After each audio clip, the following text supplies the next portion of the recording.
बाजार में है जबरदस्त एक्शन का माहौल और बचे हैं हफ्ते की एक्सपायरी में अब सिर्फ 1.5 घंटे। मजबूती भरा ट्रेड बरकरार रहेगा और बढ़ेगी मजबूती या फिर आएगी थोड़ी सुस्ती और मुनाफा वसूली। ऐसे में कहां होगी एक्सपायरी और क्या करें, कल की तैयारी रहेगा इसी पर खास फोकस। फाइनल ट्रेड में आप सबका स्वागत है। नमस्कार, मैं हूं अनिल सिंघवी और नमस्कार, मैं हूं दीपांशु भंडारी। जानेंगे अनिल जी से कि अब से एक्सपायरी तक क्या होनी चाहिए स्ट्रैटेजी और किस तरह से बनाएं आप बाजार में अपनी पोजीशन। सर, इस समय की बड़ी बातें क्या? बिल्कुल, बाजार में एक्शन भरपूर है दीप और एक्शन तेजी की तरफ होता हुआ दिख रहा है। मजबूत शुरुआत के बाद बाजार बेहद सीमित दायरे में कारोबार करते हुए नजर आए हैं। वीकली एक्सपायरी के दिन निफ्टी करीबन 150 अंकों की मजबूती के साथ अब 15,000 की तरफ बढ़ने की तैयारी करता हुआ आपको नजर आएगा, यानी कि अच्छी तेजी के साथ कारोबार आगे होने के आसार आपको नजर आ रहे हैं। बैंक निफ्टी जरूर अपने सीमित दायरे में कारोबार करता हुआ नजर आ रहा है इस वक्त और 33,150 के आसपास बैंक निफ्टी आपको दिखेगा। यह मेटल इंडेक्स आज फिर से जबरदस्त उछाल दिखा रहा है। 6% मेटल इंडेक्स ऊपर है और जेएसडब्ल्यू स्टील में 11% की तेजी है। टाटा स्टील में करीब 8% की तेजी इस वक्त आपको दिखेगी। ये इस वक्त का बड़ा रुझान मेटल शेयरों को लेकर आता हुआ दिख रहा है। सभी सेक्टर इंडेक्स मजबूत हैं। इंफ्रा, आईटी, कैपिटल गुड्स, ये सारे इंडेक्स ऐसे हैं जो 2.5% मजबूत है। डाउ फ्यूचर्स हल्के हरे निशान में, यूरोप भी सुस्ती के साथ लेकिन हल्के हरे निशान के साथ ट्रेड करता हुआ। जी दी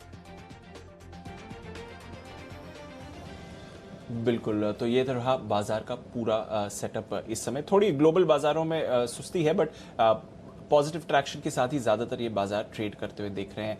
सर, जबरदस्त एक्शन रहा है काफी सारे स्टॉक्स में और बाजार भी बढ़िया तेजी में है। 14,950 हम बात कर रहे थे, 875 से 950 थोड़ी कंजेशन जोन है और एग्जैक्टली उसी लेवल के अपर रेंज पर है।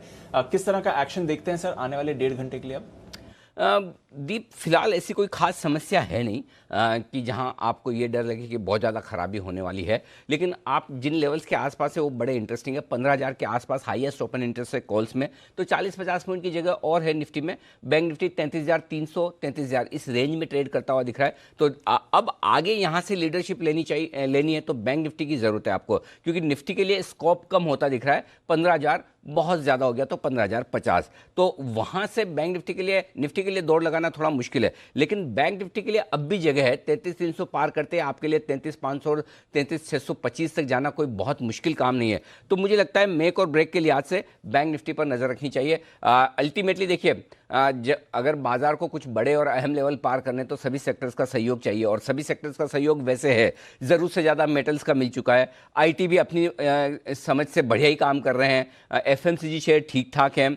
ऐसे में अगर एक और बड़ा सेक्टर जिससे आपको सपोर्ट चाहिए तो वो बैंकिंग शेयर हैं। तो अब बैंकिंग शेयरों के जागने का, भागने का वक्त आया है। कल की तरह आज की एक आउट परफॉर्मेंस और चाहिए और अगर वो मिली तो आप 15,000 के पार निकलेंगे, नहीं तो फिर निफ्टी के लिए 15,000 का लेवल रुकावट वाला थोड़ा सा आ जाता है और बैंक निफ्टी के लिए 33,300 का। देखते हैं क्या कुछ होता है। डेटा भी आ चुके हैं, बस मैं थोड़ी देर में तैयार कर लेता हूँ और आपके पास फिर से आऊँगा। और कोशिश ये कि आज 3:25 पर ही 2:25 पर ही आपके लिए डेटा तैयार करके रख दूं, ताकि आज एक्सपायरी का दिन है तो जितना जल्दी हो पाए उतना बेहतर। जी दीप।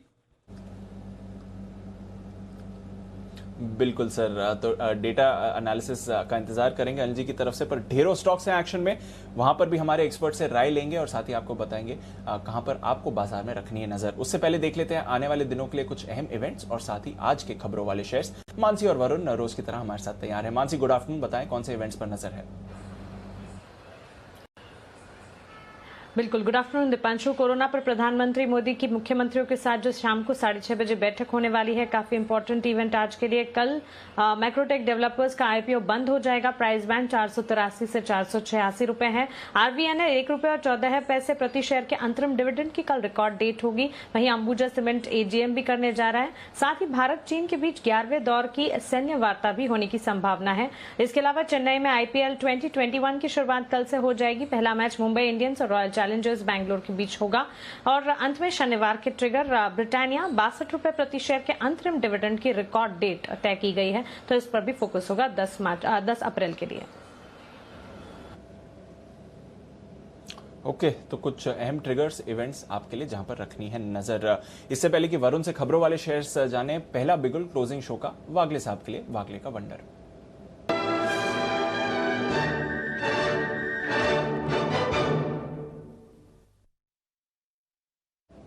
गुड आफ्टरनून वागले साहब, बताएं sir. Afternoon Deepanshu, afternoon Anil ji. मैंने चुना है एनएमडीसी, क्योंकि जो जिस तरह से मेटल स्पेस में आग लगी है, जेएसडब्ल्यू स्टील देखो, टाटा स्टील देखो, तो मुझे लगता है फॉलो अप मूव इसमें आएगी। एनएमडीसी सिर्फ 3%, 3.25% ऊपर है। 144.50 का एक इंपॉर्टेंट रेजिस्टेंस ब्रेक किया है। मुझे लगता है 7 से 8 रुपए की उसमें आज और कल में आनी चाहिए। 152, 153 का मेरा टारगेट होगा, और आपका स्टॉप लॉस सिर्फ 144 का होगा। तो 143.90 का अगर स्टॉप लॉस लेते हो तो 2-2.5 रुपए की रिस्क होगी, और ऊपर में 6 से 7 रुपए की अपसाइड है। बिल्कुल, एक एक करके मेटल सेक्टर्स में जबरदस्त उछाल है। कोई भी स्टॉक चुन लीजिए, आपको अच्छी तेजी वहां पर आती हुई दिख रही है। वरुण, गुड आफ्टरनून, बताएं कौन से हैं आज के खबरों वाले शेयर्स? डेफिनेटली, देखिए गुड आफ्टरनून। सबसे पहले तो एलेम्बिक फार्मा, इस कंपनी की जेवी को फंगल इन्फेक्शन के लिए यूएस एफडीए से अप्रूवल मिला है, फंगल इन्फेक्शन की दवा के लिए। अडानी एंटरप्राइजेस, इस कंपनी ने और एक सब्सिडरी कंपनी का गठन किया है, अडानी रोड ट्रांसपोर्ट सर्विसेज नाम से। इसके अलावा वोडाफोन इंटरनेट ऑफ थिंग्स की सॉल्यूशंस इस कंपनी ने लॉन्च किया है। तो स्मार्ट इंफ्रा, मोबिलिटी, यूटिलिटी के लिए ये आईओटी जो है वो इस कंपनी ने लॉन्च किया है। एमके ग्लोबल, एक खबर ये है कि स्टॉकल के साथ इन्होंने करार किया है, क्लाइंट्स को यूएस में स्टॉक में ट्रेडिंग की सर्विसेज देने के लिए ये करार किया गया है। एमएनएम जुलाई सितंबर में ये नई एसयूवी लॉन्च करने वाले हैं, एक्सयूवी 700 के नाम से। इसके अलावा हेस्टर बायो, इस कंपनी के लिए खबर आई है कि क्लासिकल स्वाइन फीवर वैक्सीन और शिप पॉक्स वैक्सीन के लिए इस कंपनी ने टेक्नोलॉजिकल करार किया है Indian council of agriculture research और इंडियन वेटरनरी रिसर्च इंस्टीट्यूट के साथ। और सबसे आखिरी में मिंडा कॉप, इस कंपनी के लिए खबर यह है कि इजराइल की एक कंपनी है राइट विजन, उस कंपनी के साथ इसने 2 व्हीलर के लिए कोलिजन अवॉइडेंस टेक्नोलॉजी के लिए एक स्ट्रैटेजिक करार किया है। ओके, तो नजर रखिए, कई सारे खबरों वाले शेयर्स हैं जहां पर आपको मूवमेंट आते हुए दिख रहा है। चलिए, हमारे एक्सपर्ट से कुछ कॉल्स लेने का भी समय है। वागले साहब ने तो अपनी पिक आपको अभी अभी दी है एनएमडीसी पर। हिमांशु जी क्या रेकमेंड कर रहे हैं ये जानते हैं, बिगुल उनके लिए बीटीएससीटी का।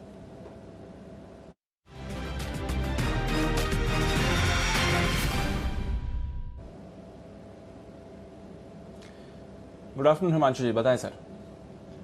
गुड आफ्टरनून दीपांशु जी। मेरे रडार पर आया है माइंड ट्री। मुझे लगता है कि सुबह से एक अच्छी तेजी के बाद एक दिन भर यहाँ पर कंसोलिडेशन बनता हुआ नजर आया है, और टेक्निकल सेटअप स्टॉक का काफी पॉजिटिव है। काफी लॉन्ग साइड ओपन एडिशन भी हमने ओपन इंटरेस्ट में एडिशन यहाँ पर बनता हुआ देखा है। और इंटरेस्टिंगली दीपांशु जी, यहाँ पर 2200 के स्ट्राइक पर बहुत एक्टिवली पुट राइटर कॉन्फिडेंट है।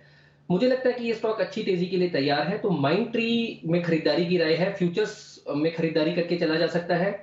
2190 रुपए के स्टॉप लॉस के साथ 2280 का पहला टारगेट और 2320 रुपए का दूसरा टारगेट कल तक यहां पर देखने को मिल सकता है।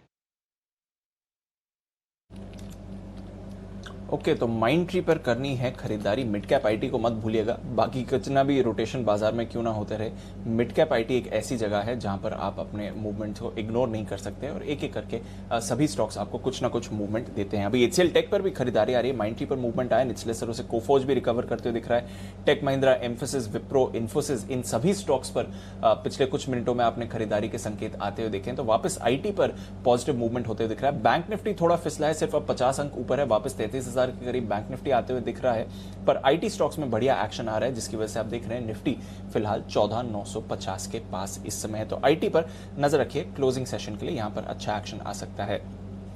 कुछ और स्टॉक्स जहां पर नजर रखनी है क्लोजिंग के लिए, जहां पर एक्शन बनते हुए दिख रहा है, फार्मा में भी काफी सारे शेयर्स आज काफी एक्टिव हो रहे हैं। एक बार जरा लुपिन को पुल अप करिए, अभी अभी यहां पर भी थोड़ी फ्रेश खरीदारी के संकेत आते हुए दिख रहे हैं जहां तक लुपिन का सवाल है, और इस पर भी रेगुलरली हमारे एक्सपर्ट्स की तरफ से कॉल आई थी। जय और सुमित जी दोनों ही कल बुलिश भी थे इस पर।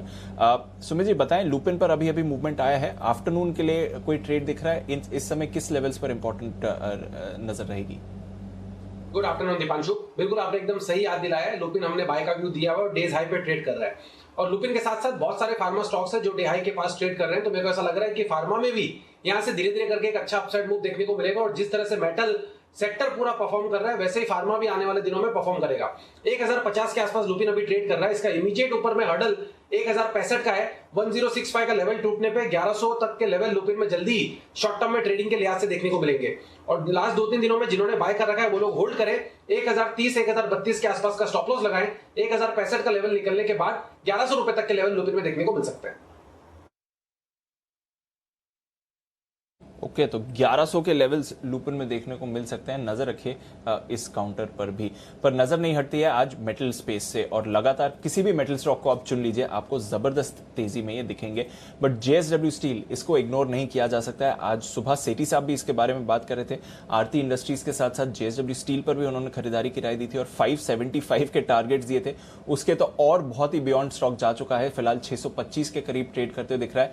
वागले साहब, आप भी पहले इस स्टॉक पर बुलिश थे, क्या करना चाहिए अब? JSW स्टील पर 11% का उछाल आ गया है, क्या अब चेज करना चाहिए, मोमेंटम और लेकर ऊपर ले जा सकते हैं, या फिर अब मुनाफा वसूली आएगी पीक पर? दीपांशु, और ऊपर जाएगा बिल्कुल, मोमेंटम तो दिख रहा है, लेकिन चेज नहीं करना चाहिए क्योंकि आपके फाइनेंशियल से स्टॉप लॉस मैच नहीं होंगे। ऑलरेडी ये स्टॉक जिस तरह से मूव आई है, आज के दिन में 12% ऊपर है, और अभी आपका स्टॉप लॉस लगभग 580, 585, 585 का बैठेगा, जो एज ए ट्रेडर बिल्कुल भी मैच नहीं करता। तो आपको ऊपर में 660 तक के लेवल्स में देख रहा हूं, अगर प्रॉफिट बुक करना है तो उसके लिए आप वेट कर सकते हो, लेकिन फिर भी स्टॉप लॉस क्लोजेस्ट में दे सकता हूं, वो है 600 का। तो 600 का क्लोज स्टॉप लॉस आता है आपके लिए, अगर आपको करना है। अगर आप चेज ऑलरेडी होल्ड करके अपसाइड चेज कर रहे हैं, बट थोड़ा फ्रेश खरीदारी के लिए इस समय कॉशियस होना जरूरी है। जैन साहब भी हमारे साथ हैं, और जैन साहब, लगातार आपसे इन स्टॉक्स के बारे में चर्चा तो चल ही रही है, और आपने भी कई सारे मेटल स्टॉक्स रेकमेंड करे हैं। इतनी बड़ी तेजी हर दिन हम देख रहे हैं आ रही है, ब्लाइंड बेट्स बन रहे हैं ये सारे स्टॉक्स, क्या अभी भी कोई वैल्यू बाकी है? कोई ऐसे हिडन जेम्स हैं, या आपने कुछ चुना हो जो अभी तक बाजार ने नहीं डिस्कवर किया है, जहां तक मेटल स्पेस का सवाल है? देखिए, मेरी तो पिक ऑफ द वीक भी अगर आपको याद हो तो वो टिन प्लेट थी।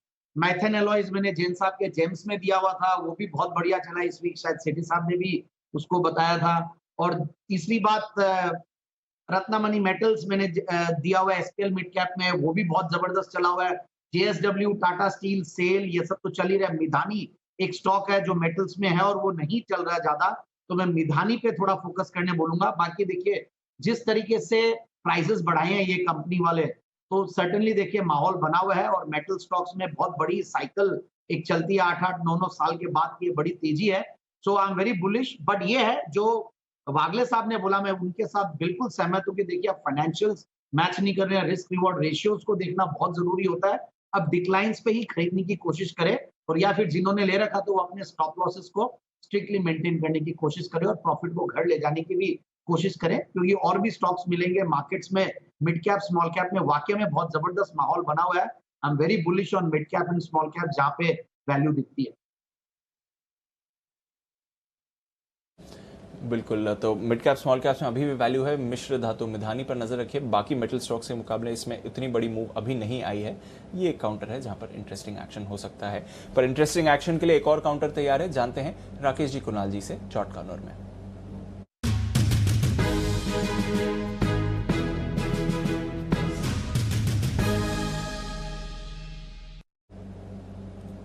बताएं सर। दिवांशु, हमारा स्टॉक पिक है ACC, uncharted territory, blue sky zone में खड़ा हुआ है और एक शॉर्ट टर्म में एक अच्छा मोमेंटम इस तरह से दिखाने का पोटेंशियल रखता है, तो ACC को खरीदने की राय है। ओवर टू कुणाल जी। देखिए दीपांशु, सीमेंट स्टॉक्स में जबरदस्त तेजी है। आज हमने JK सीमेंट में एक बड़ा जबरदस्त ट्रेंड आते हुए देखा है, और अब ACC अंबुजा की बारी है। ACC में फ्रेश ब्रेकआउट है। 1945 के स्टॉप लॉस से खरीदारी करें। पहला टारगेट 2010 रुपए का 2010 का, और दूसरा टारगेट 2030 रुपए का 2030 का होगा। तो 20-30 के टारगेट के लिए बाय करें ACC को।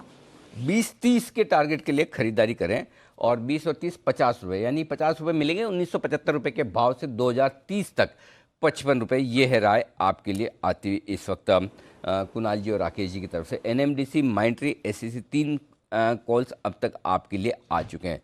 लेकिन आज के कॉल्स में जैन साहब एक ख़ास बात मैं आपको बताना चाहता हूँ। मैं बताऊँ उससे पहले आपसे पूछना चाहता हूँ, अभी तो ठीक है, चलिए आप दोपहर के शो में आए, अगर आप सुबह के शो में आए होते तो आज मालूम है आपकी फीलिंग क्या होती कि मैं क्यों आया, आज मेरी ज़रूरत ही नहीं थी। मतलब आज तो जिस तरह की बैटिंग हमारे सारे बैट्समैन, मैं बताऊं आपको, दीप ने जो पूरे हमारे ऑफिशियल स्टैटिस्टिशियन हैं जो आंकड़े रखते हैं, आज सुबह के शो में कुल मिलाकर हमारे सारे एक्सपर्ट्स की तरफ से आए हैं 43 कॉल्स, 43 43 कॉल्स। और जो इस साल के तो हाईएस्ट है ही है खैर, लेकिन मेरे ख्याल से वन ऑफ द हाईएस्ट कह सकते हैं। और सुबह मैं इसलिए बोल भी रहा था कि आज तो सप्लीमेंट्री कॉपी लेनी पड़ेगी, एक शीट में काम चलेगा नहीं, भर जाएंगे। मैंने अपनी फ़ॉन्ट साइज घटा के इतनी छोटी कर दी कि जितने की मतलब मैं ही पढ़ पाऊँ और कोई देख ना पाए, डॉक्टर टाइप वाली हैंड राइटिंग में लेके, ताकि एक ही शीट में काम हो जाए। तो इतने सारे ज़बरदस्त कॉल, और सबसे बढ़िया मज़े की बात है इतने सारे कॉल्स में मैक्सिमम कॉल्स ऐसे हैं जहाँ पर आपके टारगेट्स हिट हुए हैं, और एक आज भी ऐसा नहीं है अभी तक तो जो मेरी नज़र में नहीं आया जहाँ पर स्टॉप लॉस हिट होता हुआ दिखे। तो बहुत ही ज़बरदस्त है। कुछ एक मैं आपको एग्जांपल दूँ, अशोक लेलैंड ज़बरदस्त दौड़ लगाता हुआ सुमित जी का 120 रुपये पर जो आपने दिया 124 और 128 के टारगेट के लिए 124 का आ चुका है, बधाई। 14,750 का एक्सपायरी का ऑप्शन सुमित जी वो भी कमाल करता हुआ, वह भी टारगेट आ गया है। और सबसे मज़े की बात, सेल, इसे सेल नहीं करना है 3 डिजिट में। सुमित जी इसके लिए भी बधाई स्वीकार कर लें आप। बहुत बहुत शुक्रिया अनिल जी, बहुत बहुत धन्यवाद। सेल में सही में अनिल जी मजा आ गया है। सेल को सेल नहीं करना है और अभी भी सेम स्टांस मेंटेन है अनिल जी सेल के लिए। 100 रुपए के आसपास ये जस्ट आ रहा है, आज शायद टच कर दे, आज नहीं करे तो बहुत जल्दी करना चाहिए। और 100 रुपए के ऊपर जब निकलेगा तो और बढ़िया मूव देखने को मिलेगा। तो जो लोग सेल में नहीं कर पाए वो अनिल जी, अब मैं एक स्टॉक और बोलता हूं, नेल्को, जो मैंने पहले भी कहा है, नेल्को को ना नहीं करना है। वो स्टॉक अभी चलना बाकी 20 रुपए के लेवल से, और मेरे को यहाँ पे दिन से रेकमेंड कर रहा हूं। अभी ये स्टॉक और चलने वाला है तो इसको खरीदना चाहिए। ओके, सेल बेचे ना, नेल को खरीदने से ना करें, ये है आपके लिए राय इस वक्त। आइए, लेकिन और भी कुछ इसके अलावा आपका मन है खरीदने का तो उसके लिए तैयार है हिमांशु जी, बिगुल हिमांशु जी के लिए।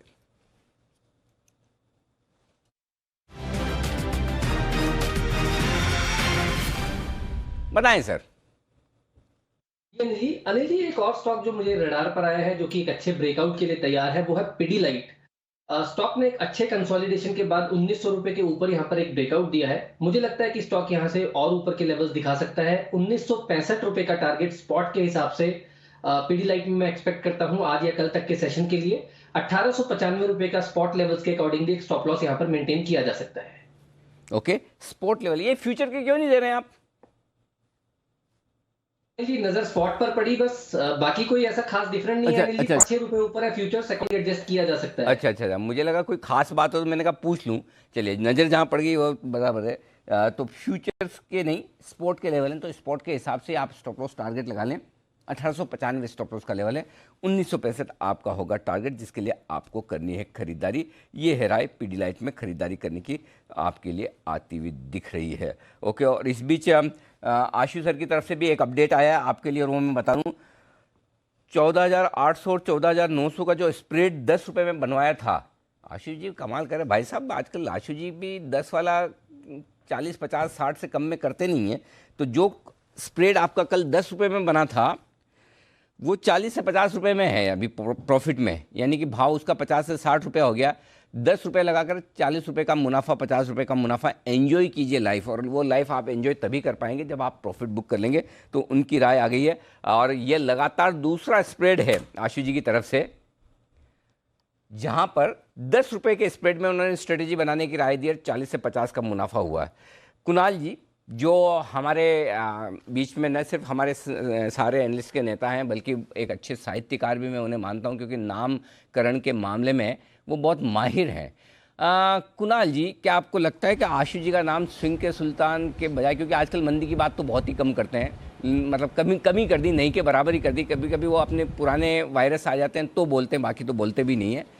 क्या स्प्रेड के ऊपर उनका कोई नामकरण संस्कार नया कर दिया जाए? स्प्रेड, आजकल स्प्रेड में बड़े एक्शन में आ रहे हैं आशु जी। बिल्कुल अनिल जी, मेरे ख्याल से देखिए स्प्रेड के सम्राट कह सकते हैं उनको। ज्यादा नहीं हो गया?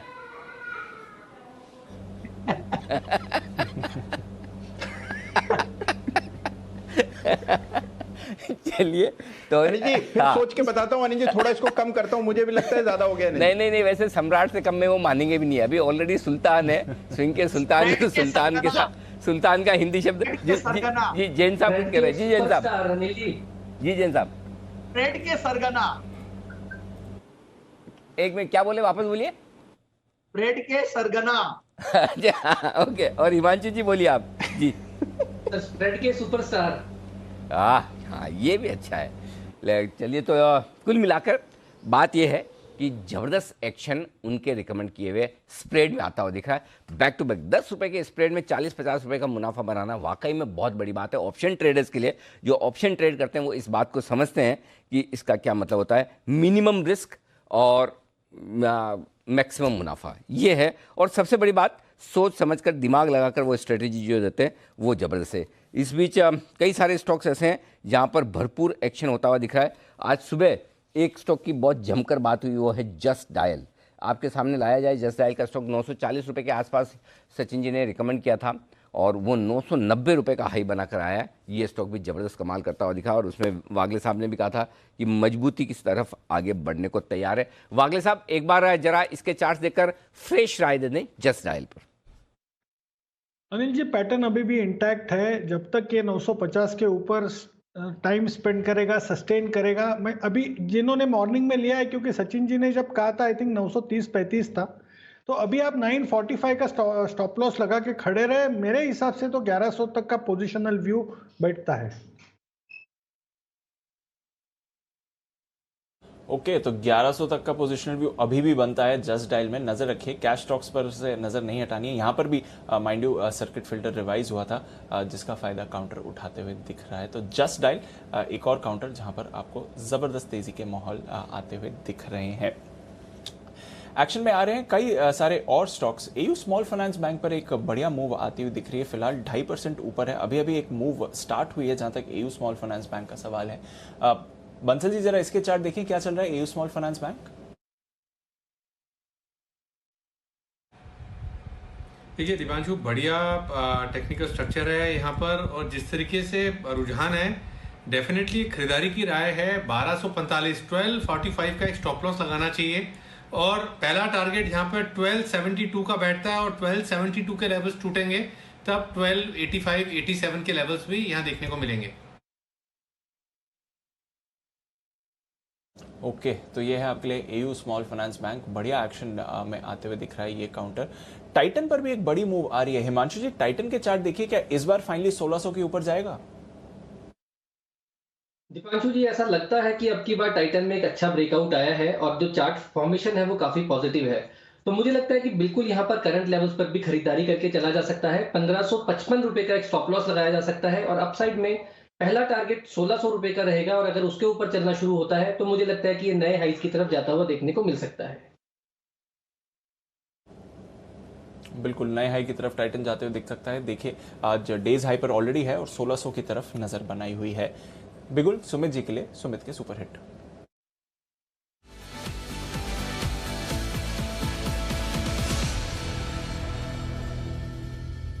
बताएं सुमित जी। दीपांशु, बाय का स्टॉक है। स्टॉक का भाव चल रहा है 39 रुपीज 40 पैसा, 39 रुपीज 50 पैसा। स्टॉक का नाम है दीपांशु रिको ऑटो। रिको ऑटो के अंदर मोमेंटम बिल्डअप हो रहा है। करीब करीब 17 से 20 दिन के फॉल के बाद स्टॉक में आज एक स्ट्रॉन्ग कैंडल फॉर्म हुई है। वॉल्यूम्स के साथ प्राइस एक्शन देखने को मिल रहा है। बॉलिंगर बैंड का मिडल बैंड स्टॉक ने क्रॉस किया है और इतने दिन के फॉल के बाद जब कोई रिबाउंड आता है तो एक स्ट्रॉन्ग बाउंस बैक और एक स्ट्रॉन्ग पुल बैक स्टॉक के अंदर देखने को मिलता है। तो इस स्टॉक के अंदर जो अपसाइड मूव देखने को मिल सकता है वो है 42.5 का पहला टारगेट, 45 का दूसरा टारगेट। 42.5 से 45 के टारगेट्स के लिए रिको ऑटो में यहां पे खरीदारी करें। 37 रुपए का नीचे में एसएल लगाए। स्टॉक के अंदर इतनी बड़ी गिरावट के बाद अब एक बाउंस बैक आ रहा है तो ये बाउंस बैक मिनिमम 42.5 रुपए तक जाना चाहिए और उसके ऊपर क्लोजिंग मिलती है तो 45 रुपए तक के लेवल जल्दी ही रिको ऑटो के अंदर देखने को मिल सकते हैं। तो 37 के स्ट्रिक्ट स्टॉप लॉस से खरीदारी करके चलने का सलाह रहेगा। ओके, तो रिको ऑटो यहां पर आपको रखनी है नजर, जिस तरह से एक बढ़िया मूव काउंटर पर आती हुई दिख रही है। 42.5 45 के दो टारगेट्स हैं। एचईजी, इस पर नजर रखिए। सर्किट फिल्टर 20% से 10% किया बट कोई चेंज नहीं है। लगातार तीसरे दिन अपर सर्किट इस पर आपको आते हुए लगा है और ग्राफाइट इंडिया ये भी ज्यादा दूर नहीं है, 8-8.5% ऊपर, तो ये काउंटर भी आते हुए दिख रहा है। जैन साहब, क्या चल रहा है इन काउंटर्स में? एचईजी लगातार 3 दिनों से सर्किट्स हैं, सर्किट फिल्टर लोअर करा तो भी हमने देखा कि अपर सर्किट लग रहा है। ग्राफाइट इंडिया, फिलिप्स कार्बन, जबरदस्त एक्शन इन स्टॉक्स में भी आ गया कि अब जो मेटल्स की रैली है उसका ज्यादा मोमेंटम यहां पर देखने को मिलेगा। बिल्कुल बिल्कुल, ये मेटल्स के एंसिलरी कंपनीज है और जबरदस्त देखिए माहौल बना हुआ। और मुझे याद है अनिल जी ने फिलिप्स कार्बन भी रेकमेंड किया था और HEG और ये सब हमारे पैनल में काफी दिनों से लोग रेकमेंड भी कर रहे हैं। और मैंने भी पैनासोनिक कार्बन रिलेटेड टाइप की कंपनी है उसको भी रेकमेंड किया। छोटी कंपनी है, मार्केट कैप की, बट एक MNC है। सो ओवरऑल देखिए जिस तरीके से इन्होंने एक ड्रीम रन दिया था पिछले 2-3 साल पहले और उसके बाद से बड़ा करेक्शन आया तो वापस से सब चलने लगे हैं। तो अब सर्किट से ही बात करते हैं। सो लेट्स सी जब तक मेटल्स में रन रहेगा। बट अब ये है कि बहुत कॉशियसली अब ट्रेड करें क्योंकि जब टूटते भी हैं तो फिर उसी हिसाब से टूटेंगे। सो ओवरऑल अब मुझे लगता है कि अपॉर्चुनिटीज जहां नहीं चले हुए स्टॉक्स अब वहां पे ध्यान दें। तो Philip carbon can be one stock where we can look. बिल्कुल, फिलिप्स कार्बन पर रखिए नजर। 2 दिन पहले अनिल जी ने रेकमेंड किया था, टारगेट्स भी हिट हुए, उसके बाद थोड़ा डिप आया है, फिर से खरीदारी का मौका आपको भी दे रहा है, एंट्री का मौका है, नजर रखिए इस काउंटर पर भी। पर एज प्रॉमिस्ड 2:25 को अनिल जी ने कहा था आज अपनी स्ट्रैटेजी देंगे, चलते हैं उनके पास स्ट्रैटेजी के लिए।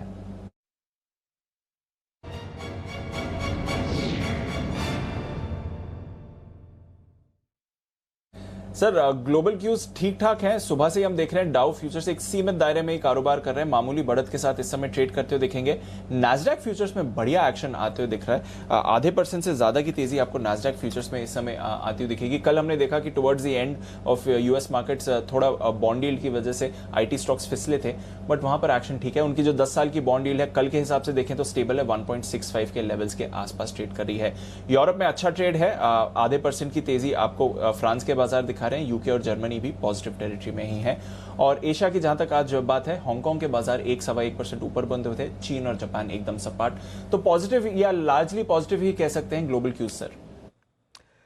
ओके, तो ये है आपके लिए ग्लोबल संकेत जो कि परफेक्ट है, फर्स्ट क्लास है, कोई खास समस्या दिक्कत नहीं है। और दीप अभी तो जिस तरह का माहौल है ना, मतलब आप देखो कि खराब ना हो ग्लोबल मार्केट उतना ही काफ़ी। मतलब ये जो तेजी है ना, इस तेजी में ताकत है। ताकत क्यों है? ऐसा नहीं कि कोई ग्लोबल भाग रहे हैं। कल भी अमेरिका 15-20 पॉइंट ऊपर बंद हुआ था, राइट। आज भी कोई अमेरिका में बहुत तेजी है नहीं। उसके ऊपर FIs ने खरीदा है 250 करोड़ को 200 करोड़ का, और बाकी जो कैश में फ्यूचर में खरीदा वो खाली शॉर्ट कवरिंग है। कोरोना के मामले 1.25 करोड़, मैं माफ़ कीजिएगा 1.25 लाख एक दिन के आए, ठीक है। ऐसी सिचुएशन में ये 3 इतने बड़े नेगेटिव आपके सामने, या जो पॉजिटिव नहीं है इतने कोई खास, तब भी बाजार 15,000 की तरफ भाग रहा है। ये ताकत है। अच्छा, ताकत सिर्फ इंडेक्स में मत देखिए, निफ्टी बैंक निफ्टी तो उतना मजबूत है ही नहीं जितना बाहर, इन दोनों के बाहर मजबूत है। स्टॉक्स देखिए, कितने स्टॉक, लंबी लिस्ट है जो 10-10%, और आज ये कितने वरुण 253 स्टॉक्स की वो 253 शेयरों की चेंज हुई है। हाँ, सर्किट फिल्टर, और जिनकी सर्किट फिल्टर हुई उनको ऐसा लग रहा था हमको जैसा सर्किट फिल्टर छोटा कर रखा था इसलिए बढ़ नहीं पा रहे थे, सब बढ़ने लगे। तो ब्रॉडर मार्केट में, कैश मार्केट में जो एक्शन है वो गजब का है। ये टाइम है ना, वो जैन साहब हुए हमारे, या विकास जी हुए, या SPL मिड कैप स्टॉक्स के जो हमारे सारे एक्सपर्ट्स आते हैं ना, जो कैश के स्टॉक्स आपको देते हैं बढ़िया वाले, उनका टाइम है एकदम, उनका ज़बरदस्त टाइम है ये स्टॉक्स। और आपको याद होगा इस सीरीज की शुरुआत में दीप मैंने आपको कहा भी था कि अप्रैल और मई ये 2 महीने मिड कैप स्मॉल कैप शेयरों के नाम है। इन 2 महीनों में मिड कैप स्मॉल कैप शेयरों में ज़बरदस्त धुआंधार तेजी आएगी। और पहली बार जिस दिन 14,264 का लो बनाया निफ्टी ने, जब कोरोना के मामलों की वजह से हमें डर लगा था, जोर से गिरे थे, तो मैंने कहा ये 1 से 1.5 दिन का करेक्शन है, कोरोना की वजह से गिरेगा नहीं। आप ये भूल जाइए कि पिछले मार्च को याद मत करिए। और आप देखिए 3 दिनों में फिर से वापस रिकवरी होकर 15,000 के नज़दीक आ गया। तो गिरावट में डरना घबराना नहीं है, खरीदना है। बस खाली आपको डे टू डे ट्रेड करें तो लेवल्स थोड़े से ध्यान में रखने हैं, और उस हिसाब से मैं आपको अभी लेवल दे देता हूँ डेटा के लिहाज से। 14,900 पूरी संभावना है कि इसके नीचे आज बाजार क्लोज ना हो, और उसकी वजह यह कि 14,900 के पुट पर 65 लाख शेयरों का ओपन इंटरेस्ट है, हाईएस्ट है, और उसमें से 60 लाख शेयर आज ही जुड़े। तो पूरी कोशिश ये होगी तेजी करने वाले ट्रेडर्स की कि 14,875, 14,900 इस रेंज को निफ्टी होल्ड करने की कोशिश करेगा क्लोजिंग बेसिस पर। तो क्लोजिंग बेसिस पर आपके लिए यहाँ से मैक्सिमम रिस्क जो है वो 75 पॉइंट की है, 14,850 तक की, उसके नीचे की नहीं है। तो अगले 1 घंटे में 14,850 के नीचे नहीं जाएगा। हो सकता है 14,900 भी ना तोड़े, लेकिन आपको मैक्सिमम रिस्क थ्योरी पर काम करना है, वो 75 पॉइंट की, पॉइंट नंबर 1। ऊपर 15,000 पार करना भी उतना ही मुश्किल काम है, 86 लाख शेयर हैं ओपन इंटरेस्ट में, उसमें से 36 लाख शेयर आज जुड़े हैं। तो एक्सपायरी के दिन ऐसी कोई बड़े भारी भरकम संकेत आपको कहीं से भी नहीं है कि आज ये उसको कूद फांद कर ऊपर निकल जाए। तो मेरा ये समझना है ज़्यादा संभावना यही है कि आप इस 100 पॉइंट की रेंज में रह जाएंगे। फिर भी ब्रॉडर रेंज आपको लेकर चलना है। 14,850 14,900 की 15,000 की है, इस 150 पॉइंट की रेंज है। और इस लिहाज से जैसे जैसे आप 15,000 के नज़दीक पहुँचे प्रॉफिट बुक करिए, जैसे जैसे आप 14,900 14,875 के आसपास वहाँ थोड़ी बहुत खरीदारी कीजिए। तेजी की पोजीशन है। स्टॉक्स में तो बिल्कुल डरिए घबराइए मत, वहाँ पर होल्ड कीजिए। इंडेक्स में है तो ये रेंज और लेवल मैंने आपको दे दिए। अब आइए बैंक निफ्टी। बैंक निफ्टी के लिए 33,000 का लेवल मेक और ब्रेक है। अभी तक तो जो डेटा है उस हिसाब से 33,000 के नीचे हम बंद नहीं होने चाहिए, होल्ड करने चाहिए। और उसकी वजह यह है दीप की 33,000 के पुट पर 19 लाख शेयरों का ओपन इंटरेस्ट है, हाईएस्ट है। उसमें से 12 लाख शेयर आज ही जुड़े हैं। तो पूरी संभावना है कि थोड़ा बहुत ऊपर नीचे होकर घूम फिर कर भी 33,000 के आसपास बैंक निफ्टी सपोर्ट लेना चाहिए। 3 बजे तक अगर बैंक निफ्टी 33,000 के लेवल को नहीं तोड़कर 3:05 तक ऊपर रहता है तो फिर बैंक निफ्टी भी एक बहुत बढ़िया क्लोजिंग देने को तैयार होता हुआ दिख सकता है। ऊपर में 33,300 पहली रुकावट का लेवल है और उसके बाद 33,500 ये डेटा में आपको नजर आ रहा है। तो बैंक निफ्टी की तरफ से जो सपोर्ट, जो मजबूती चाहिए वो मिल नहीं रही। और आज सुबह का आपका पहला सवाल यही था कि क्या बैंक निफ्टी की लीडरशिप वापस आ रही है, और अनफॉर्चुनेटली मैंने जवाब दिया ना। और आप देख सकते हैं अभी भी बैंक निफ्टी की वो लीडरशिप आई नहीं। तो एक दिन की अच्छी तेजी से मैंने अपना लीडरशिप स्टैंस सही नहीं बदला, वो अच्छा ही काम किया। अभी भी देखिए बैंक निफ्टी ढीला। अगर बैंक निफ्टी बढ़ेगा तो ही आप 15,000 पार कर पाएंगे, अदरवाइज नहीं कर पाएंगे, ये मानकर चलिए। तो बैंक निफ्टी का आउट परफॉर्मेंस बहुत ज़रूरी है। ये इस वक्त डेटा बता रहे हैं, तो देखते हैं क्या कुछ होता है। फिलहाल ये डेटा है अगले 1 घंटे के लिए। जी दीप। बिल्कुल सर, तो बैंक निफ्टी थोड़ा लड़खड़ा रहा है और इसके सपोर्ट की जरूरत रहेगी अगर निफ्टी को यहां से 15,000 का लेवल क्रॉस करना है कि नहीं। इंडेक्स लेवल पर तो काफी उतार चढ़ाव चल रहा है, पर काफी सारे स्टॉक्स हैं जो फोकस में हैं और हमेशा की तरह बढ़िया स्टॉक्स आइडेंटिफाई करने के लिए तैयार हैं सेठी साहब। उनका स्वागत करते हैं शॉर्ट टर्म पिक्स के लिए।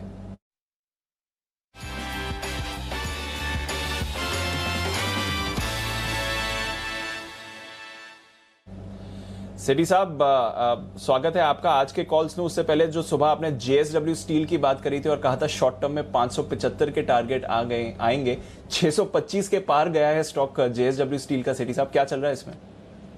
नहीं, बिल्कुल। Good afternoon Deepanshu. बिल्कुल ये जो मेटल स्टॉक्स में जो तेजी बनी है एकदम बिल्कुल तूफानी तेजी है। और आज तो खैर आज का टारगेट तो अचीव होके ये 50 रुपए और बढ़ गया। लेकिन मैं तो अभी अपनी लिस्ट देख रहा था कि कब मैंने पिछले 15 दिनों में ये तीनों स्टॉक्स एक बार रेकमेंड किए हुए हैं। जिंदाल स्टील एंड पावर 308 रुपए में रिकमेंड किया जो आज 420 के आसपास हो गया। टाटा स्टील 725 पे रिकमेंड किया, वो 930 पे ट्रेड करता है। और ये जिंदाल स्टील में जेएसडब्ल्यू स्टील 424 के प्राइस पे 18 मार्च को रिकमेंड किया हुआ है, आज 620 का भाव में। तो कुछ भी हो गया है। ये मेटल स्टॉक्स में जो तेजी है वो इतनी बड़ी तेजी हो जाएगी ऐसा एक्सपेक्ट नहीं किया था। But all said and done जबरदस्त डिमांड है स्टील की, प्राइजेस में जबरदस्त उछाल है और वो सब स्टॉक प्राइसेस में देखने को मिल रहा है। तो ये है आपके लिए मेटल शेयर एकदम जबरदस्त उछाल, जबरदस्त एक्शन में अब भी बने हुए। तो सेठी साहब शुरुआत कीजिए, पहले एक कैश एक फ्यूचर। हाँ अनिल जी, एक कैश का स्टॉक एक फ्यूचर्स का स्टॉक। वाकई में ऐसे रोज 2 पिक्स निकलती है या आपने ऐसा वो मन बना लिया, मतलब कि नहीं अपने यही सूट करता है तो यही इसी में टारगेट सारे आ जाते हैं, क्यों फालतू में मतलब विनिंग कॉम्बिनेशन को डिस्टर्ब किया जाए, जिसे इंग्लिश में बोलते हैं, हिंदी में जिसको अंधविश्वास। बिल्कुल अनिल जी, वो समझ लीजिए। या फिर कई अलग अलग तबके के आपके दर्शक होते हैं जो कि कई कैश मार्केट के स्टॉक्स में इंटरेस्टेड होते हैं। कई बार पहले मैं अगर 2 स्टॉक फ्यूचर्स के देता था तो ट्विटर पे रिक्वेस्ट आती थी कि आप कैश के स्टॉक्स भी दिया करो रोज। तो उस हिसाब से मैंने फिर सोचा कि एक कैश का और एक फ्यूचर का स्टॉक देना चाहिए। ठीक है भाई साहब, आप ट्विटर वालों की सबकी सुनो, हमारी मत सुनो, कोई बात नहीं। लेकिन सेठी साहब आपकी पिक्स बड़ी कमाल की और जबरदस्त है। बताइए सर, शुरुआत कीजिए आज की कैश की पिक के साथ। अनिल जी, आज का जो कैश मार्केट का स्टॉक है वो देखिए अनिल जी, मुझे लगता है शुगर सेक्टर पे फोकस करना चाहिए। शुगर में इंटरनेशनली एक बहुत ही अच्छी तेजी बनी है और उसकी तर्ज पे आज शुगर सेक्टर फोकस में है। मुझे लगता है ये तेजी अभी शुरू हो रही है और यहाँ से मैंने एक बहुत ही दमदार फंडामेंटल्स वाली शुगर कंपनी को पिक किया है, EID पैरी, जो कि मुरुगप्पा ग्रुप की कंपनी है। शुगर और न्यूट्रास्यूटिकल्स बनाती है। अभी 330 के लेवल पे ये स्टॉक ट्रेड करता है। इस स्टॉक को पहले भी मैंने भी रिकमेंड किया है, संदीप ने भी किया है। ये कंपनी ब्रांडेड शुगर में भी है, पेरिस प्योर करके इनका सुपर शुगर ब्रांड है, ऑर्गेनिक ब्राउन शुगर भी बनाती है, अमृत नाम का इनका ब्रांड है, साउथ में पॉपुलर है। एक सॉलिड दमदार बैलेंस शीट है, अच्छे रिटर्न रेशियोज है, लो डेट, पिछले 5 साल का प्रॉफिट का कैगर है 15-16% का। और एक और जो बड़ा तड़का या ट्रिगर है इस स्टॉक के साथ, वो ये है कि ये कंपनी कोरोमंडल इंटरनेशनल, जो कि फर्टिलाइजर सेक्टर की एक बहुत ही अच्छी कंपनी है, उसमें 58.42% स्टेक ऑन करती है, जिसकी वैल्यू आती है आज के मार्केट कैप के हिसाब से करीबन 13,000 करोड़ की है। और इस कंपनी का खुद का मार्केट कैप अभी सिर्फ 6,000 करोड़ का है। तो ये जो डीप डिस्काउंट पे स्टॉक ट्रेड करता है वो फायदा तो है। इसके अलावा शुगर सेक्टर पे बुलिश हूँ, इस स्टॉक को खरीदने की सलाह है, जिसका मेरा शॉर्ट टर्म में टारगेट है 350 का, स्टॉप लॉस रखना है 325 रुपए का। 325 का स्टॉप लॉस, 350 का टारगेट। कोई शुगर पर इस पे डिस्क्लेमर सर, डिस्क्लेमर? नहीं अनिल जी, इसमें मेरा कोई इसमें निवेश नहीं है, बट मेरे क्लाइंट्स और फ्रेंड्स को रिकमेंड किया हुआ होगा। वो भी तो दो कि आप शुगर वुगर लेते नहीं हो, एकदम बिल्कुल आपके बंद है मिठाई विठाई खाना, वो डिस्क्लेमर कौन देगा? हाँ अनिल जी, नहीं बिल्कुल बंद नहीं है, बट कम लेता हूँ, डायबिटीज हूँ तो थोड़ा कम लेता हूँ। ओके। इसी स्टॉक की बात जैन साहब कर रहे थे दोपहर में, जब आज हमने विशेष शो किया the big bull portfolio. Jain साहब आपकी भी लिस्ट में आया था ना EID पेरी? बिल्कुल बिल्कुल, सेठी साहब ने तो मेंशन किया ही था, और आपने भी इस स्टॉक को काफी बार अनिल जी रेकमेंड किया हुआ है, और डबल कॉन्फिडेंस हो गया था 200 रुपए के लेवल से बहुत एग्रेसिवली किया। और आज सुबह निमिष शाह जी के पोर्टफोलियो का एक ये पार्ट है EID पेरी, तभी बाय का रिकमेंडेशन दिया था। आज द बिग बुल शो जो था आज दोपहर में 11 बजे के लगभग, 11 बजे का शो था, उसमें ये रिकमेंड किया। So I am very bullish and I go with Sethi साहब, ये स्टॉक जबरदस्त परफॉर्म करेगा, कोरोमंडल वाला जो है, और आज फर्टिलाइजर स्टॉक्स वैसे भी धूम मचा रहे हैं, और शुगर स्टॉक्स बहुत जबरदस्त करेंगे। सो इट्स अ जबरदस्त कॉम्बिनेशन। तो मेरे हिसाब से आराम से इस स्टॉक को लेना चाहिए, और आने वाले दिनों में 375-400 के लेवल्स भी। ओके, तो ये है एक बेहतरीन शेयर EID पेरी, जैन साहब की पसंद। बताएं सर, अब दूसरा स्टॉक वायदा कारोबार वाला। अनिल जी, जो दूसरा स्टॉक है F&O स्पेस से मेटल का स्टॉक है, जो थोड़ी देर पहले वागले साहब ने भी जिक्र किया था, NMDC 144 रुपए में अप्रैल फ्यूचर्स ट्रेड करते हैं। इस स्टॉक को मैंने इस मंडे को भी रिकमेंड किया था 140 के लेवल पे, 150 के टारगेट पे। ये स्टॉक बहुत ही अच्छा लगता है अनिल जी, जिस तरह से मेटल स्टॉक्स, खास करके स्टील स्टॉक्स में तेजी बनी है, जो अभी हम डिस्कस कर रहे थे। तो स्टील के साथ स्टील को कैटर करने वाला जो सेक्टर है, जैसे HEG, ग्रेफाइट की बातें हो रही थी, फिर एक मैथन एलॉयज जो मैंने मंडे को 600 में रिकमेंड किया, मैंगनीज एलॉयज बनाती है जो भी स्टील में काम आता है, आज 730 का भाव हो गया। तो NMDC आयरन और बनाती है, जो कि स्टील का बेसिक रॉ मटेरियल है। तो इसमें तेजी हुई है, बट उतनी तेजी नहीं हुई है। मुझे लगता है दमदार फंडामेंटल्स है। 8 रुपए का अभी हाल ही में डिविडेंड भी दिया था, एक डिविडेंड है। और दूसरा, इनकी एक बड़ी माइन डोनीमलाई माइंस का लिए भी इनको अप्रूवल मिल गया, वहां से भी प्रोडक्शन इनका चालू हो गया है। तो इस क्वार्टर के नतीजे पे मैं बहुत ही बुलिश हूँ। शॉर्ट टर्म में 155 का टारगेट है, बट मुझे लगता है इस स्टॉक को बिल्कुल होल्ड करना चाहिए रिजल्ट तक। मेरा मानना है कि इस क्वार्टर के नतीजों तक ये स्टॉक 165-170 तक के लेवल दिखा सकता है। तो आई am very bullish on NMDC and would recommend a by. और आज तो वागले जी ने भी इसको रिकमेंड किया, और उस दिन जब मैंने रिकमेंड किया, बाद में शायद राकेश जी ने भी इसको रिकमेंड किया था। तो सबकी पसंद है, मुझे लगता है ये स्टॉक पे बिल्कुल खरीदारी करनी चाहिए। परफेक्ट। तो NMDC एक और मजबूत स्टॉक, और मेटल शेयरों की जो तेजी है वो मेटल शेयरों से जुड़े हुए सारे दूसरे स्टॉक्स में भी फैलती हुई दिखेगी। सेठी साहब, स्टॉप लॉस की तो जरूरत ही नहीं होगी मेरे ख्याल से, है ना? अनिल जी, इसमें स्टॉप लॉस नहीं लगाएंगे तो भी चलेगा। हालांकि जो एकदम ही बहुत ही छोटे निबल फुटेड ट्रेडर्स है, तो वो 140 का स्टॉप लॉस लगा सकते हैं। तो परफेक्ट। तो अगर आप लगाना चाहें तो जरूर लगाएं 140 का डिसिप्लिन के तौर पर, अदरवाइज कोई चिंता की बात नहीं। अगला बिगुल है वागले साहब के लिए, वागले का वंडर, और उसके बाद हमारे साथ जुड़ रहे हैं सच्चिदानंद उत्तेकर जी भी, और वो भी देंगे अपनी कुछ विशेष स्पेशल पिक भी। पहले वागले साहब के लिए बिगुल।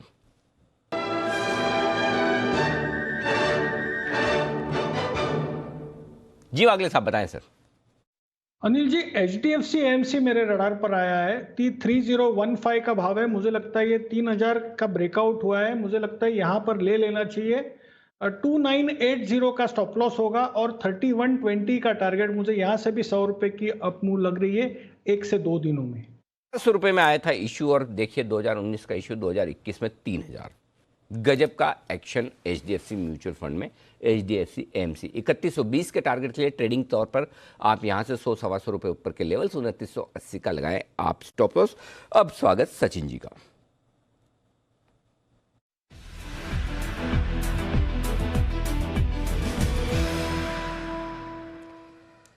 स्वागत है आपका सचिन जी। कमाल कर रही है आपकी पिक। जस्ट डायल भी 1000 के बेहद नजदीक पहुंचा है, अभी भी मजबूत है। बताएं सर, अब कौन सा स्टॉक लेकर आए आप? Thank you Anil ji. अनिल जी, यहाँ पर मैं 2 स्टॉक्स रेकमेंड कर रहा हूँ वापस। एक F&O का होगा और एक कैश सेगमेंट का। पहले कैश सेगमेंट का स्टॉक रेकमेंड कर रहा हूँ क्योंकि अभी जो बात थी चीनी के बारे में, उसी पर्टिकुलर स्पेस में थे।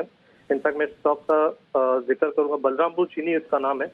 जिस तरीके से इसका स्ट्रक्चर रहा था, लगभग 3 हफ्ते के अच्छे कंसोलिडेशन के बाद यहाँ पर एक फ्रेश ब्रेकआउट नजर आ रहा है। एक ट्रायंगुलर फॉर्मेशन से निकला है काउंटर, तो मुझे लग रहा है यहाँ पर मोमेंटम काफी तेज होना चाहिए वापस, क्योंकि ओवरऑल स्ट्रक्चर अगर हम वीकली चार्ट पे देखें तो वहाँ पर एक फ्लैग पैटर्न जैसा फॉर्मेशन है। तो मुझे लग रहा है यहाँ पर 265 के फाइनल टारगेट के लिए लॉन्ग पोजीशंस बनानी चाहिए बलरामपुर चीनी इस पर्टिकुलर काउंटर में। स्टॉप लॉस आपको लगाना है 215 के आसपास। और जो दूसरा काउंटर है वो है बर्जर पेंट्स। जिस तरीके से एक ब्रेकडाउन नजर आ रहा है क्रूड के चार्ट पे, मुझे लग रहा है उसका एक रिवर्स इफेक्ट सारे पेंट स्टॉक्स में नजर आ रहा है।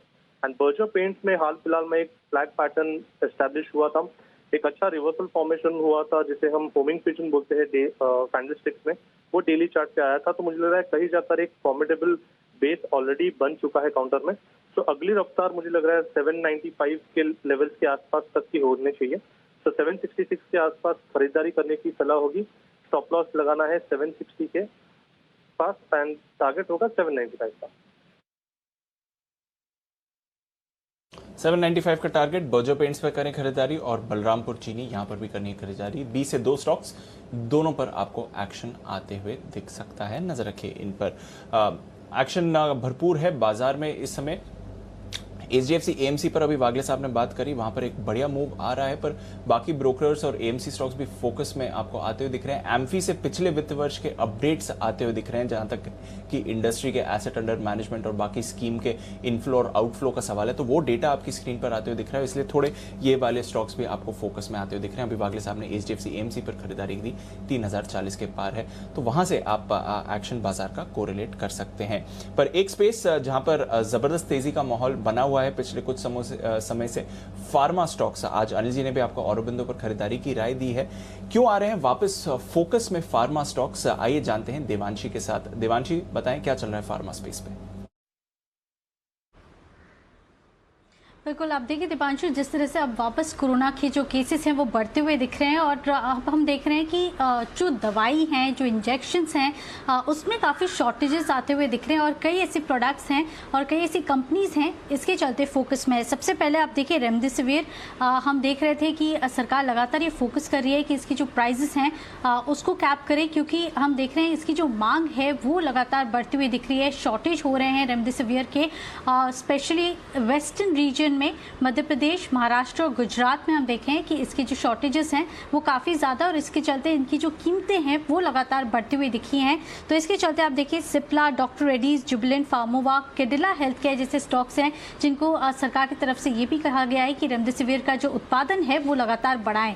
साथ ही आप देखिए जो फेविपिराविर, ये दवा थी जो हमने देखा था कि शुरुआत में काफ़ी यूज़ की गई थी जब माइल्ड फीवर होता था, इसकी भी अब बिक्री काफ़ी बढ़ती हुई दिखी है, और इसके चलते हम देख रहे हैं कि ग्लेनमार्क फार्मा जो है, साथ ही सिप्ला जैसे स्टॉक्स हैं, इस पर आपको नज़र रखनी चाहिए। यही नहीं, इस साल या इस तिमाही में अगर हम देखें तो जो API से जुड़ी हुई कंपनीज हैं इसमें लगातार बढ़त आई है। API की जो कीमतें हैं वो बढ़ी हैं क्योंकि फाइनल प्रोडक्ट के प्राइजेस बढ़ते हुए दिखे हैं, और इसके चलते भी हमने देखा ग्लेनमार्क फार्मा, ग्रैन्यूल्स हो गया, ये सारे स्टॉक्स थे जो लगातार फोकस में थे, और अब भी हम देख रहे हैं कि इसमें जो वैल्यू है वो बढ़ती हुई दिख सकती है क्योंकि मांग काफ़ी बढ़ रही है। इसके साथ ही मरीजों के लिए जो ऑक्सीजन है उसमें भी थोड़ी सी कमी हो रही है या शॉर्टेज होता हुआ दिख रहा है। लिंडे इंडिया हमने आपको बताया था कि ये स्टॉक है जिस पर आपको फोकस करना चाहिए, और साथ ही आप देखिए स्पुतनिक वैक्सीन, अब यही माना जा रहा है कि कुछ या शॉर्ट टाइम में स्पुतनिक वैक्सीन को भारतीय रेगुलेटर से मंजूरी मिल जाएगी। कई ऐसी कंपनीज हैं जो प्रोडक्शन करती हुई दिखेगी, और कई कंपनीज जैसे कि डॉक्टर रेड्डी है जो इसका डिस्ट्रीब्यूशन संभालेगी। तो डॉक्टर रेड्डी, साथ ही आप देखिए पेनेशिया बायोटेक है, ग्लेन फार्मा है, ये कुछ कंपनीज हैं जो इंजेक्शंस बनाएंगी और डिस्ट्रीब्यूट करती हुई दिखेगी। तो ये सारे स्टॉक्स हैं जिन पर आपको अभी भी नज़र रखनी है, आने वाले समय में इसकी मांग बढ़ सकती है। बिल्कुल, तो आने वाले समय में मांग बढ़ सकती है रेमडेसिविर की। वहाँ पर आप नज़र रखिए। सिप्ला जो सबसे बड़ा भारत में रेमडेसिविर बनाने वाली कंपनी है, वो ऑलमोस्ट सारी इन कंपनीज को कहा है कि अपनी फुल कैपेसिटी पर बात करें। जैन साहब, एक इंटरेस्टिंग नाम इसमें आया है पनेशिया बायो का।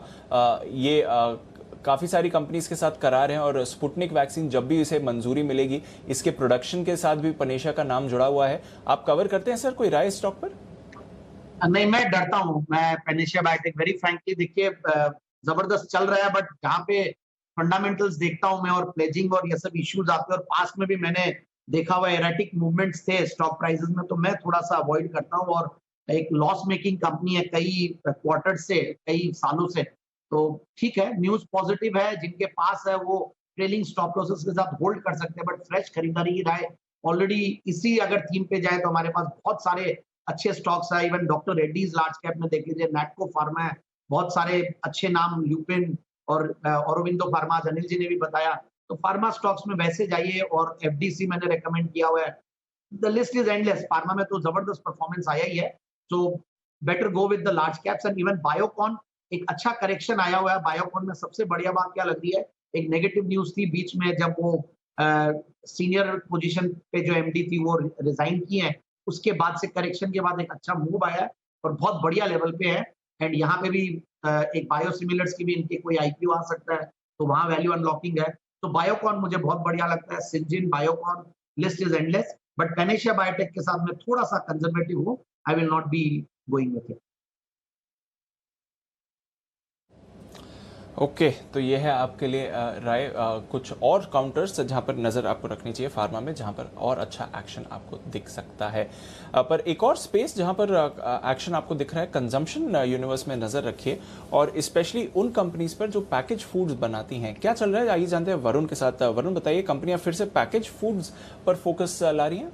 डेफिनेटली पैकेज फूड्स या फिर आप रेडी टू ईट बोले, ये सब जो कंजम्पशन वाली थीम्स है ना, बिस्किट देख लीजिए या फिर नूडल्स देख लीजिए, यहाँ पे कंजम्पशन फिर से बढ़ गया है। बेसिकली हुआ ये है कि जैसे जैसे रिस्ट्रिक्शंस बढ़ रहे हैं, वैसे वैसे अब कहीं ना कहीं जो डीलर्स है वो कह रहे हैं कि कंजम्पशन जो है उसमें अच्छी खासी बढ़ोतरी देखने मिली है। कुछ सेगमेंट्स में करीब 80% के आसपास की बढ़ोतरी है, तो कुछ सेगमेंट्स में तो 6 गुना के आसपास की बढ़ोतरी देखने मिली है। खासकर बिस्किट, नमकीन, नूडल्स, फ्रोजन फूड और बेवरेजेस की खपत जो है वो अचानक एकाएक बढ़ गई है। रेडी टू ईट में पिछले कुछ दिनों में करीब 80% के आसपास की बढ़ोतरी हुई है। फ्रोजन फूड में सबसे ज़्यादा करीब 5 गुना ज़्यादा बढ़ोतरी देखने मिली है, और पैकेज मिल्क और मिल्क प्रोडक्ट्स में करीब 150% के आसपास की बढ़ोतरी देखने मिली है। इनफैक्ट पराग मिल्क का मैनेजमेंट जो आज आया था हमारे यहाँ 12 बजे, उन्होंने भी क्लैरिफाई किया कि एकाएक जो डिमांड है मिल्क की उसमें अच्छी खासी बढ़ोतरी हुई है। और ज़्यादातर उन एरियाज़ में जहां हाल फिलहाल कुछ दिनों में लॉकडाउन हुआ है, उसमें हफ्ते भर में अगर आप देखेंगे तो जो मांग है उसमें 30 से 40% के आसपास की बढ़ोतरी हुई है। तो जितनी पैकेज फूड कंपनीज है या फिर कंजम्पशन ड्रिवन कंपनीज है, उन पे आपको नजर रखनी है, और खासकर उन कंपनीज पे नजर रखिए, जैसे कि हमने आपको पहले भी बताया था, जिन कंपनीज के प्रोडक्ट पोर्टफोलियो सबसे ज्यादा एसेंशियल कैटेगरी में आते हैं, जिसमें कोलगेट सबसे आगे है क्योंकि आप ब्रश तो रोज करेंगे। 96% प्रोडक्ट पोर्टफोलियो एसेंशियल में है।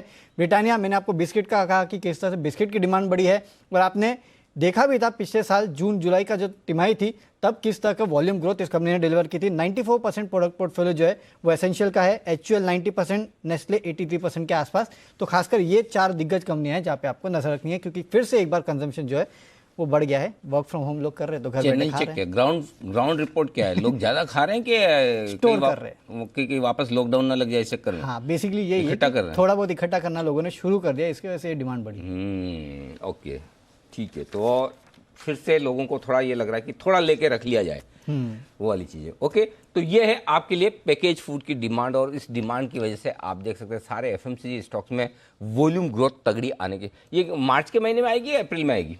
ये नेक्स्ट इसमें आएगी, नेक्स्ट क्वार्टर। हाँ, जून क्वार्टर बेसिकली। हाँ, अप्रैल में ज़्यादा डिमांड, अप्रैल में बढ़ना शुरू हुई है, क्योंकि अभी लॉकडाउन शुरू हुए ना लगने, जहाँ केसेस बढ़ गए इसके लिए। जैन साहब, आपके तो आप जो खाते हो वो तो आप ज़्यादा स्टोर करके रख ही नहीं सकते हो। अब मिर्ची बड़ा, कचौरी, समोसा वगैरह वो तो ज़्यादा दिन चलते नहीं होंगे ना? ये बात सही नहीं, हम तो ले अपने सुमित जी वाला जो ले है उस पे बहुत ध्यान दें। ओके जी, कुणाल जी कुछ कह रहे हैं। जी कुणाल जी। अनिल जी केवल भुजिया स्टोर करना है अनिल जी, बस भुजिया की चिंता है अनिल जी, बाकी सब कुछ तो मिल जाएगा। एब्सोल्युटली, ये सही बात है और वो आप आराम से रख भी सकते हैं लंबे समय के लिए। तो ये एफएमसीजी स्टॉक्स में जो जबरदस्त वॉल्यूम एक्शन है उस पर थी रिपोर्ट। आइए कुछ बेहतरीन स्टॉक्स आपके लिए आने की तैयारी में, पहले सुमित जी का super hit.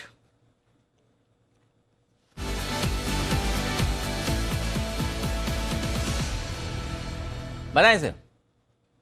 Anil ji bye का स्टॉक है, स्टॉक का भाव चल रहा है 41 रुपए 25 पैसे। ओके। स्टॉक का नाम है उषा मार्टिन लिमिटेड, जिसका सिंबल है उषा मार्ट, USHAMART। ये स्टॉक में क्या खासियत मेरे को देखने को मिली है, वीकली चार्ट में देख रहा हूं, स्टॉक के अंदर 2019 के हाई ब्रेक हो रहे हैं, अभी चल रहा है 2021, यानी 2 साल के हायर लेवल पे स्टॉक आ चुका है। पिछले कई दिनों से स्टॉक में तेजी का ट्रेंड में मेंटेन है, बीच बीच में छोटी छोटी करेक्शन आती है लेकिन फिर वापस से तेजी का मूव देखने को मिलता है। तो एक तो ये higher high higher low formation में है, 2019 का हाई ब्रेक कर रहा है, फ्लैग पैटर्न का ब्रेकआउट है, वीकली चार्ट डेली चार्ट दोनों में ब्रेकआउट देखने को मिल रहा है, स्टॉक के अंदर वॉल्यूम्स के साथ प्राइस एक्शन देखने को मिल रहा है पॉजिटिव साइड में। ये 4-5 संकेत है जिसकी वजह से मेरे को ऐसा लग रहा है कि उषा मार्टिन अब यहां से एक बढ़िया और एक अच्छा अपसाइड मूव दिखाने को तैयार है। 38 रुपीज 50 पैसे के स्टॉप लॉस से इसमें खरीदारी करनी है।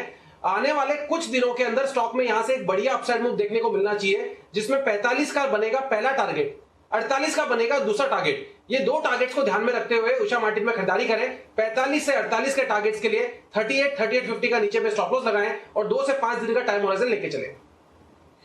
तो ये है आपके लिए उषा मार्टिन में खरीदारी करने की राय 45 से 48 रुपए तक के टारगेट के लिए। ओहो, अगर चुनाव में कभी राजनीति में घुसे ना तो देखना सुमित जी ज्यादा हिट हो जाएंगे।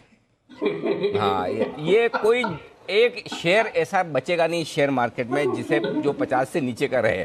सुमित जी जिस तरह से लगे हुए 20, 25, 30, 40 रुपए वाले शेयरों को ऊपर उठाने में, हर एक शेयर को 50 के ऊपर पहुंचा के ही छोड़ेंगे। एक बार जब सब 50 के ऊपर निकल गए फिर ये 3 डिजिट में ले जाएंगे। आइए तब तक बड़े शेयरों पर फोकस करने के लिए वागले साहब के लिए बिगुल, वागले का वंडर।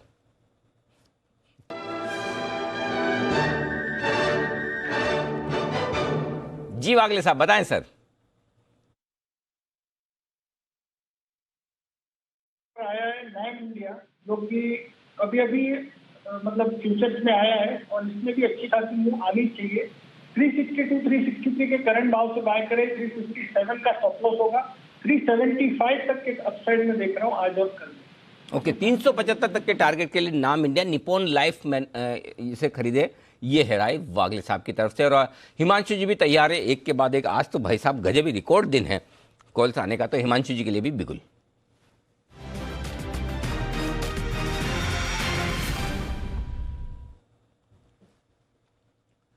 बताएं हिमांशु जी।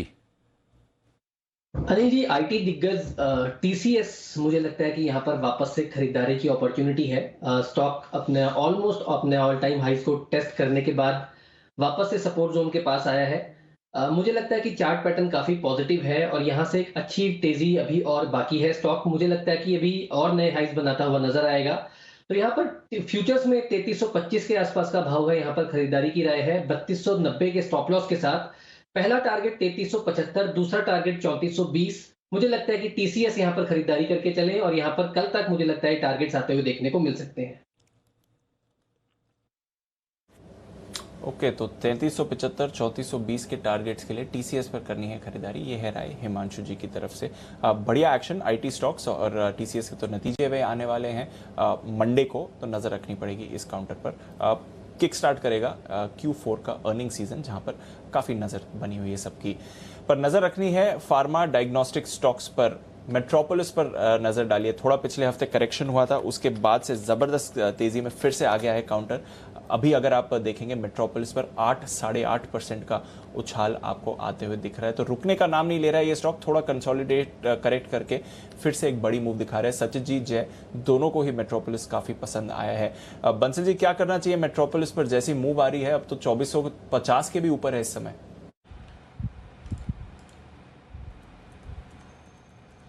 देखिए दीपांशु, बढ़िया टेक्निकल स्ट्रक्चर है और जिस तरीके से देखें एक अनचार्टेड टेरिटरी में एक बड़े वाला ब्रेकआउट देखने को मिल रहा है, तो जिनके पास है दीपांशु होल्ड करें। करेक्शन पे लेने की राय है। कुणाल जी ने 2-3 बार जिक्र भी किया है इसको कवर करने के लिए, बट काफी तेजी से भागा है। कोई नियर बाय स्टॉप लॉस नहीं है, बट जिनके पास है होल्ड करें। करेक्शन पर खरीदारी की राय होगी इसके अंदर। बिल्कुल, तो करेक्शन पर खरीदारी की राय होगी, होल्ड करना जरूरी है मेट्रोपोलिस पर। कल्पतरु पार, इस पर नजर रखिए। सुमित जी, सुबह भी इस पर हम बात कर रहे थे, प्री ओपनिंग में कुछ खबर आई थी कंपनी के ग्लोबल मार्केट्स को लेकर, अभी एक स्पाइक आते हुए दिख रहा है कल्पतरु पार में, 400 के ऊपर गया है फिलहाल, और यहां से और एक्शन देखते हैं। बिल्कुल दीपांशु, सुबह जो टारगेट्स दिए थे 400 के वो अचीव हो गए और 400 के ऊपर क्लोजिंग मिलने पे स्टॉक के अंदर मोमेंटम और स्ट्रॉन्ग बिल्डअप होगा और फिर एक रैली ऊपर की तरफ और देखने को मिलेगी। तो 400 के ऊपर क्लोजिंग आने पे स्टॉक के अंदर जो मूव आएगा वो 425 से लेके 430 तक का देखने को मिलेगा। तो जिन्होंने भी सुबह सुन के बाय किया हुआ है, ट्रेलिंग स्टॉप लॉस लगा के पोजीशंस होल्ड करें। 388 389 के आसपास का ट्रेलिंग स्टॉप लॉस लगाएं, पोजीशंस होल्ड करें 425 से 430 के टारगेट्स के लिए।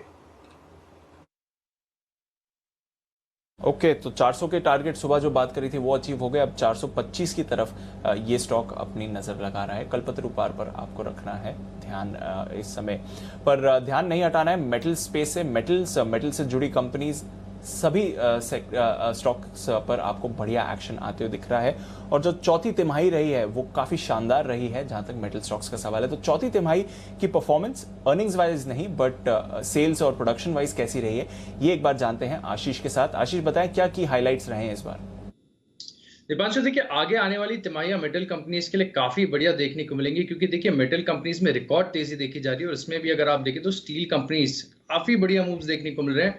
अब थोड़े दिन पहले अगर आप देखें तो सारी मेटल कंपनीज ने जो है, खासतौर पर जो स्टील कंपनियां हैं, अपने चौथी तिमाही के जो बिजनेस अपडेट्स हैं वो जारी किए, और आप देखिए अक्रॉस द इंडस्ट्री काफी बढ़िया उत्पादन में ग्रोथ देखने को मिली, सभी की बिक्री में बढ़िया शानदार ग्रोथ देखने को मिली। इसके पीछे का कारण अगर आप देखें तो सबसे पहली बात की जो जिस तरीके से एक डिमांड में पिकअप देखने को मिल रहा है, आप कोई भी सेक्टर में देख लीजिए, कंज्यूमर ड्यूरेबल्स हो, कंस्ट्रक्शन हो, ऑटोमोबाइल्स हो, वहां से जो मांग है काफी बढ़िया देखने को मिल रही है। और इस बार विन विन सिचुएशन इसके लिए हो रही है कि कीमतें देखें, कीमतों में रिकॉर्ड उछाल है, साल भर में देखें तो कीमतों में करीब 50%, और भारत में जो स्टील की कीमतें हैं अपने रिकॉर्ड स्तर पर चल रही हैं। इसके पीछे का कारण अगर आप देखें तो क्योंकि चाइना में भी जो एमिशन नॉर्म्स हैं वो एप्लीकेबल हो गए हैं, वहां पर जो स्टील मिल्स हैं उन्होंने अपने उत्पादन में 30 से लेकर 50% की कटौती की है।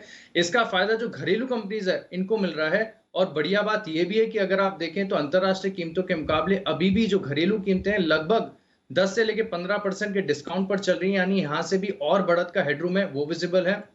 एक एक करके मैं आपको उत्पादन आंकड़े बता देता हूं। टाटा स्टील दिग्गज देखिए आज काफी बढ़िया मूव यहां पर देखने को मिल रहा है। इन्होंने पैंडेमिक के चलते अपने उत्पादन में कटौती की थी, इसके लिए पिछले साल के मुकाबले अगर आप देखें तो Q4 में इनका जो उत्पादन है 0.4% ही रहा, तिमाही दर तिमाही 3% की ग्रोथ देखने को मिली, लेकिन सालाना आधार पर बिक्री देखिए, छोटा बेस का बेनिफिट था 12%, तिमाही दर तिमाही भी 6% की ग्रोथ देखने को मिली। दोनों सब्सिडीज टाटा स्टील BSL और टाटा स्टील लॉन्ग प्रोडक्ट्स शानदार, इनफैक्ट इन दोनों ने तो मेंशन करके ये भी बताया कि अब तक के हाईएस्ट अपडेट्स इन्होंने जारी किए हैं, काफी बढ़िया रिकॉर्ड नंबर जारी किए हैं। उत्पादन देखें तो तिमाही दर तिमाही 6% बढ़ा है, साल दर साल बिक्री 22% बढ़ी है, और तिमाही दर तिमाही अगर आप बिक्री देखें तो 4% की ग्रोथ यहां पर देखने को मिली। टाटा स्टील लॉन्ग प्रोडक्ट्स साल दर साल उत्पादन 19% बढ़ा है, तिमाही दर तिमाही जो उत्पादन है इसमें 7% की ग्रोथ देखने को मिली है। पिछले साल के मुकाबले जो बिक्री है 25% बढ़ी है, तिमाही दर तिमाही 4% की ग्रोथ देखने को मिली है। सेल में तो रिकॉर्ड तेजी देखी जा रही है, यहाँ पर भी अगर आप देखें तो इनके जो तिमाही दर तिमाही उत्पादन है इसमें 4% की ग्रोथ है। पिछले साल के मुकाबले इनकी बिक्री 14% बढ़ी है, तिमाही दर तिमाही बिक्री में 3% का इजाफा है। और JSPL देखिए पिछले साल के मुकाबले जो है यहाँ पर भी काफी बढ़िया ग्रोथ देखने को मिली है, यानी अक्रॉस द इंडस्ट्री अगर आप देखें तो रिकॉर्ड तेजी देखी जा रही है। परफेक्ट, बहुत ही बढ़िया। स्टील सेक्टर में है जबरदस्त तेजी, और तेजी के कारण सारे आपको बता दिए आशीष ने, लेकिन तेजी है किन शेयरों में और क्यों, अब भी ये बताएंगे वरुण। और आगे जारी रहेगी, आगे जारी रहेगी। तो इसमें किसमें? अच्छा, दो स्टॉक्स है। अब ये जो आशीष ने बताया कि स्टील स्टॉक्स में क्या हो रहा है, तो वो तो हो गया है कि प्रोडक्शन नंबर्स काफी अच्छे आए हैं, लेकिन आगे जाके किन कंपनियों के नतीजे अच्छे आएंगे, किन कंपनियों को सबसे बड़ा फायदा मिलेगा, इस पर हमने रिसर्च किया। और दो स्टॉक्स है, टाटा स्टील और सेल। यहाँ से अभी भी टाटा स्टील में 10% की तेजी बाकी है, कम से कम, और स्टील में कम से कम 20 से 25% के आसपास की तेजी बाकी है अभी भी। अब क्यों, ये आपको बताता हूँ। सबसे पहले तो ये समझिए कि स्टील में जो बुल रन शुरू होता है वो कब शुरू होता है, तो ये तब शुरू होता है जब चाइना जो है वो नेट इंपोर्टर बनता है। इसके पहले साल 2008 में नेट इंपोर्टर बने थे, उसके बाद हमने देखा था कि स्टील स्टॉक्स में गजब की तेजी दिखने मिली थी और स्टील प्राइसेस में भी, और अब ये 2020 में नेट इंपोर्टर बना, यानी कि 11 साल बाद ये देश जो है वो नेट इंपोर्टर बना है। और इसके लिए आप देख रहे हैं कि स्टील स्टॉक्स में काफ़ी बेहतरीन तेज़ी देखने मिल रही है। अब हुआ क्या है, और टाटा स्टील और सेल को क्यों फायदा होगा? देखिए, ये दो कंपनियां ऐसी है जिनके पास खासकर आयरन और की जो माइंस है वो इनकी कैप्टिव माइंस है, और ज़्यादा से ज़्यादा यानी मैक्सिमम जो ये आयरन और यूज़ करते हैं अपने कैप्टिव माइंस से यूज़ करते हैं, इनको बाहर से ज़्यादा लेने की ज़रूरत पड़ती नहीं है। उसका एक बहुत बड़ा फायदा जो इन कंपनियों को मिलेगा। और कोकिंग कोल में भी अगर आप देखेंगे तो इन कंपनी के पास कैप्टिव माइंस है, उसका फायदा मिलेगा। क्यों? अगर आप आयरन और की कीमतें देखेंगे तो जून से अब तक 3,600 रुपये प्रति टन के आसपास की बढ़ोतरी वहाँ देखने मिली है, लेकिन स्टील की कीमतों में करीब 19-20 हज़ार रुपये प्रति टन के आसपास की बढ़ोतरी देखने मिली है। अब इन कंपनीज को फायदा क्यों होगा? देखिए, आयरन और की कीमतें बढ़ गई, उसके कारण स्टील की कीमतें बढ़ गई, लेकिन इन कंपनीज के पास आयरन और तो कैप्टिव है, तो उसका फायदा जो है इन कंपनीज को मिलेगा। और अनिल जी, मैं कुछ रिपोर्ट्स पढ़ रहा था जो कह रही थी कि प्रति टन अगर आप देखेंगे तो स्टील की कीमतें बढ़ने का जो स्टील कंपनी को फायदा मिलेगा वो है करीब 9,000 रुपये के आसपास, लेकिन जिनके पास कैप्टिव आयरन और माइंस है उनको फायदा मिलेगा करीब 16,000 रुपये प्रति टन के आसपास। तो 7,000 रुपये का डिफरेंस है, डबल का। एक तो क्या होता है, आयरन और के दाम बढ़ते हैं। हाँ, आयरन और का नाम हिंदी में वो आपने कुछ अरे लोहा, बताया थोड़ी देर पहले। लोहा कुछ नाम भूल गया, लोहा याद है मुझे। बाकी अब तक तो सबने गूगल कर लिया होगा, तो उसके फायदा नहीं है। क्या वो बीच बीच में रिवाइज भी करवाना पड़ता? ओके। तो मुझे भी मेरे टीचर ने बहुत रिवाइज करवाया था, इसलिए याद है। किसको याद है? जैन साहब को तो याद ही होगा, बाकी किसी को है? आयरन और का नाम? हाँ जैन साहब, अंदाज से मत बोलो ऐसा है, पक्का याद कर। अच्छा हुआ मैंने वापस पूछ लिया।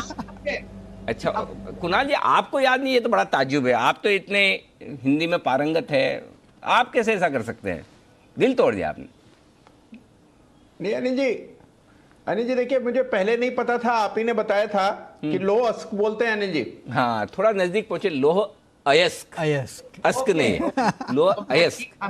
हाँ, तो अब रिवाइज करवा दिया है, कृपया करके अगली बार भूले ना। हाँ, तो लोह अयस्क के जो दाम बढ़ते हैं ये काम आता है स्टील बनाने में, आयरन ओर जिसको हम कहते हैं, ठीक है। उसके दाम बढ़ेंगे तो इन्हें अपने फिनिश प्रोडक्ट के दाम बढ़ाने पड़ेंगे, तो स्टील और महंगा होता है। लेकिन जिनके पास अपनी खुद की खदानें हैं जिसमें ये लोहा अयस्क यानी कि आयरन ओर निकालते हैं, तो उनके तो जो निकल रहा है वही निकल रहा है, निकालने की तो कॉस्ट बढ़ती नहीं है, भाव तो प्रोडक्ट के बढ़ रहे हैं, और बेचेंगे किस दाम में जिसमें सब बेच रहे हैं, कंपटीशन, ये मार्जिन बढ़ जाता है। तो ये सबसे बड़ा फायदा सेल और टाटा स्टील के लिए, और इसीलिए ये दो स्टॉक सबसे ज्यादा मजबूत। अनिल जी, अभी वैल्यूएशन भी है, बताओ। अभी जैसे कि मैंने कहा कि एक तो आपको पता चलता है बुल रन कब चालू हो गया, जब चाइना इंपोर्ट करना शुरू करते थे। दूसरा और एक चीज़ है जिससे आपको पता चलता है कि बुल रन हो जाता है, चालू हो रहा है। एफआईएस जो है वो अपनी हिस्सेदारी है इन कंपनी में बढ़ाना शुरू कर देते हैं। इसके पहले भी अगर आप देखेंगे तो 2003-04 में जब से शुरू हुआ था, तब एफआईएस ने अपनी हिस्सेदारी जो है इन कंपनियों में 4.7% से बढ़ा के 13.3% की थी। और अब देखिए Q3 FY21 में एफआईएस ने अपनी हिस्सेदारी जो है 11.9% से बढ़ा के 17.6% की है। तो ये भी एक बड़ा इंडिकेशन है जिसके कारण आपको पता चलेगा कि क्यों इन कंपनियों को फायदा होता है। और Anil ji, raw material cost as percentage of revenue हमने निकाला, टाटा स्टील का है 24%, जिंदल स्टील और जेएसडब्ल्यू स्टील जिनके पास कैप्टिव आयरन और माइंस नहीं है उनका 32 to 44% है। तो ये भी एक चीज़ बताता है कि कैसे आपको फायदा होता है। और वैल्यूएशन की जो मैं बात कर रहा था, प्राइस टू बुक वैल्यू 2004 से 8 के बीच में सेल का 4.5 था, टाटा स्टील का 1.9 था। फिलहाल टाटा स्टील का करीब 1.6 है और सेल महज 1 के आसपास प्राइस टू बुक वैल्यू पे ट्रेड करता है। तो इससे आप अंदाजा, इसके लिए मैं कह रहा था कि टाटा स्टील में 10% की तेज़ी और सेल में कम से कम आपको 20% के आसपास की तेज़ी देखने मिल सकती है। तो ये है टाटा स्टील और सेल, जिंदल स्टील वगैरह में राय। जैन साहब, रिवाइज्ड ओपिनियन आपकी इस रिसर्च के बेस पर? देखिए अनिल जी, ये बहुत जबरदस्त रिसर्च है, इसकी दाद देनी पड़ेगी कि अपनी टीम ने ये रिसर्च करके लाए हैं। और 2004 से लेकर 2008 एक ड्रीम रन था, फिर उसके बाद बहुत साल तक सुस्ती थी पूरे स्टील सेक्टर में, और 8-8, 10-10 साल के साइकिल होते हैं। और ये जो चाइना वाला जो फैक्टर है, नेट इंपोर्टर बनना, इसका मतलब जबरदस्त वहां पे कंजम्पशन होना। और फिर यहाँ पे सेल और टिस्को, मतलब टिस्को अब याद आता है क्योंकि पुराने लोग टिस्को ही बोलते हैं, टाटा स्टील, और ये स्टॉक्स ने जिस तरीके का अभी परफॉर्मेंस दिया, अभी भी लगता है कि बहुत स्टीम बाकी है। और price to book value multiples पे भी देखें तो अभी भी उन लेवल्स से नीचे चल रहे हैं ये स्टॉक्स, जहां पे 2004 से लेकर 8 जो ड्रीम रन था उनका वहां पे थे। तो आई फील कि बिल्कुल इन लेवल्स पे भी कहीं ना कहीं जिन्होंने ले रखा है वो बिल्कुल होल्ड करके रखें और अपने स्टॉप लॉसेस को मेंटेन करते हुए चले एंड पोजीशंस को बनाए रखें, क्योंकि कमोडिटी स्टॉक्स है तो कहीं ना कहीं आपको इन्वेस्टर के साथ साथ ट्रेडर मेंटालिटी भी रखनी पड़ेगी। कई बार मेरे खेमे में जल्दी से ये स्टॉक्स नहीं आते हैं। अगर जब भी आप मुझे पूछते थे तो मैं मॉइल की बात करूंगा, मैं एनएमडीसी की बात करता हूं, मैं मैथन एलॉयज, बाकी सारी चीजों की बात करता था। और जेएसडब्ल्यू स्टील मुझे संभाव सबसे बढ़िया ये स्टॉक लगता है इस पूरे सेक्टर में। बट यस, टाटा स्टील और सेल की जो बात है, SAIL can still do wonders, क्योंकि सुमित जी भी काफी बार बोले और 100 का फिगर भी ये दिखाएगा, ऐसा मेरा मानना है। ओके, तो नजर रखिए इस स्पेस पर steel stocks, metal stocks, specially Tata steel और सेल, जहां पर हमारी एक्सक्लूसिव रिसर्च बता रही है कि आगे जाकर भी आपको बढ़िया तेजी आती हुई दिख रही है। सेल की बात निकली है तो फिर वायदा कारोबार के बैन के भी बारे में जानना पड़ेगा, क्योंकि लगातार परमानेंट मेंबर है वायदा कारोबार बैन लिस्ट का। क्या आज बैन से बाहर आ सकता है या बना रहेगा? और कौन से स्टॉक्स हैं जो बैन में आ सकते हैं? आइए बैन से बेनिफिट के लिए चलते हैं आशीष के पास।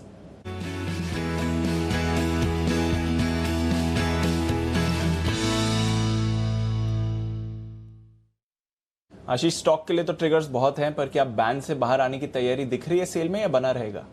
बना ही रहेगा दीपांशु, बिल्कुल भी यहाँ पर देखिए पोजीशंस घट ही नहीं रही हैं। फिलहाल भी अगर आप देखें तो 101% है मार्केट वाइड पोजीशन लिमिट, और जब तक 80% के नीचे नहीं आता स्टॉक बैन से बाहर आएगा नहीं। तो लंबा समय से बैन में बिताना है, सेल तो बैन में बना ही रहेगा। चलिए, तो परमानेंट मेंबर है ये तो बैन क्लब का, सेल तो बना रहेगा। कोई और स्टॉक जो बैन लिस्ट में आ सकते हैं आशीष? दीपांशु, कहीं भी संभावना नहीं है, कोई भी ऐसा स्टॉक नहीं जिसकी मार्केट वाइड पोजीशन लिमिट 90% के भी पार हो। लेकिन अगर कोई स्टॉक हाल ही में हो सकता है कि बैन में है तो सन टीवी यहाँ पर नजर रखिएगा। मार्केट वाइड पोजीशन लिमिट फिलहाल अगर आप देखें तो ऑलमोस्ट 88% आ गई है, लेकिन जब तक 95% को क्रॉस नहीं करती स्टॉक बैन में नहीं आएगा। लेकिन सन टीवी पर फोकस रखिए। ओके, तो सन टीवी पर फोकस रखें, ये भी रेगुलरली बैन लिस्ट में आते रखता है। थोड़ी माइनर संभावना है, बट अदरवाइज सेल जो एक सोल नाम है बैन लिस्ट में, वो तो बना ही रहेगा, उस पर तो कोई बदलाव नहीं आ रहा है। शुक्रिया आशीष बैन के बारे में बताने के लिए। पर एक और इंटरेस्टिंग खबर के बारे में आपसे जानना है। ये जो M&M और MSTC के बीच जॉइंट वेंचर हुआ है आगे एक्सप्लोर करने के लिए स्क्रैपेज की अपॉर्चुनिटी को, ये क्या है आशीष? इसके बारे में बताइए, क्या डील कॉन्टूर्स हैं, इससे किसको क्या फायदा हो सकता है? देखिए, M&M और MSTC के बीच में देखें ना तो 2018 में एक जेवी का गठन हुआ था, जहां पर इन्होंने स्क्रैपेज को लेकर, व्हीकल स्क्रैपेज को लेकर एक जेवी का गठन किया था।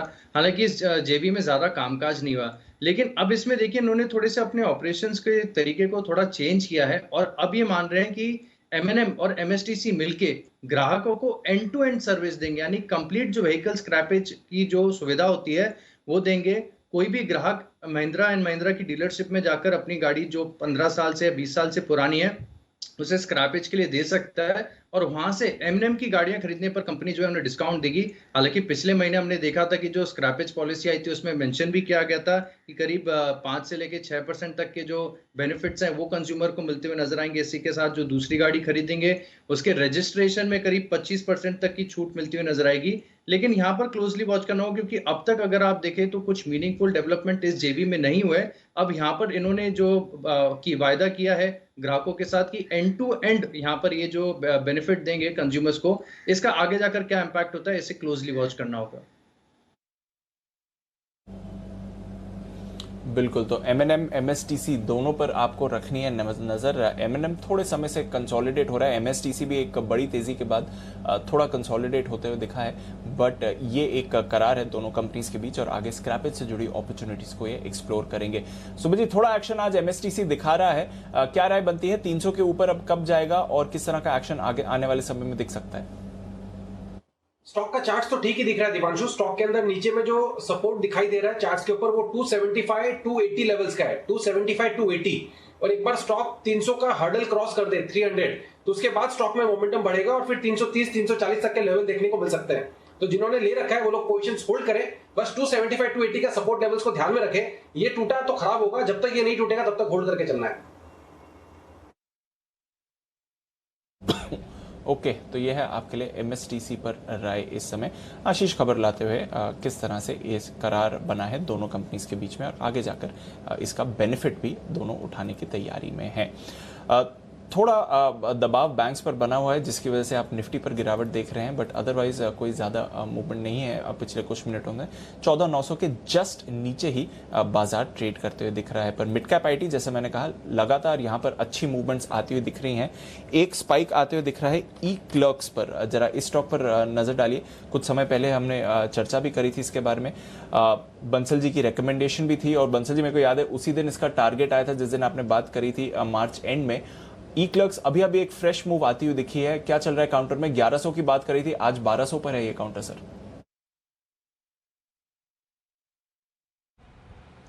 दीपांशु, बेहतरीन टेक्निकल स्ट्रक्चर है और आज 1180 1180 की एक बड़ी वाली नेकलाइन टूट रही है, और इस नेकलाइन टूटने के बाद यहाँ टारगेट बैठते हैं 1300 के। तो जिनके पास है होल्ड करें। फ्रेश खरीदारी की भी राय है। 1174 का स्टॉप लॉस है, 1300 का टारगेट है। ओके, तो फ्रेश खरीदारी की भी राय रहेगी, और अदरवाइज भी अगर आप देखें तो एक अच्छे मूवमेंट में है ई क्लर्क्स। बंसल जी ने बात करी थी तब 1100 के टारगेट्स दिए थे, अब देखिए वहां से और बड़ी मूव इस पर ऑलरेडी आ चुकी है। 1200 के पार आपको ये काउंटर इस समय दिख रहा है। हिंदुस्तान जिंक, इस पर रखनी है नजर। सर, कल इसके बारे में हम बात कर रहे थे, स्टॉक ऑफ द डे आपने दिया था और टारगेट्स भी आते हुए दिखे थे। उसके बाद फ्रेश मूव हिंदुस्तान जिंक में आती हुई दिख रही है। दूसरे टारगेट की तरफ स्टॉक आ रहा है 321 के ऊपर। हिंदुस्तान जिंक पर अनिल जी नजर डालिए। कल पहला टारगेट हिट हुआ, आज दूसरे टारगेट की तरफ स्टॉक मूव करते हुए दिख रहा है, और यहां से भी और मोमेंटम दिखता है सर। बिल्कुल 100%, कोई सवाल ही नहीं। और बढ़ेगा दीप, ये तो जो टारगेट इवेंचुअली 345 रुपए के आसपास के थे ना, कितने थे, 1 मिनट को। ओके, हिंदुस्तान जिंक तो स्टॉक ऑफ द डे था ना।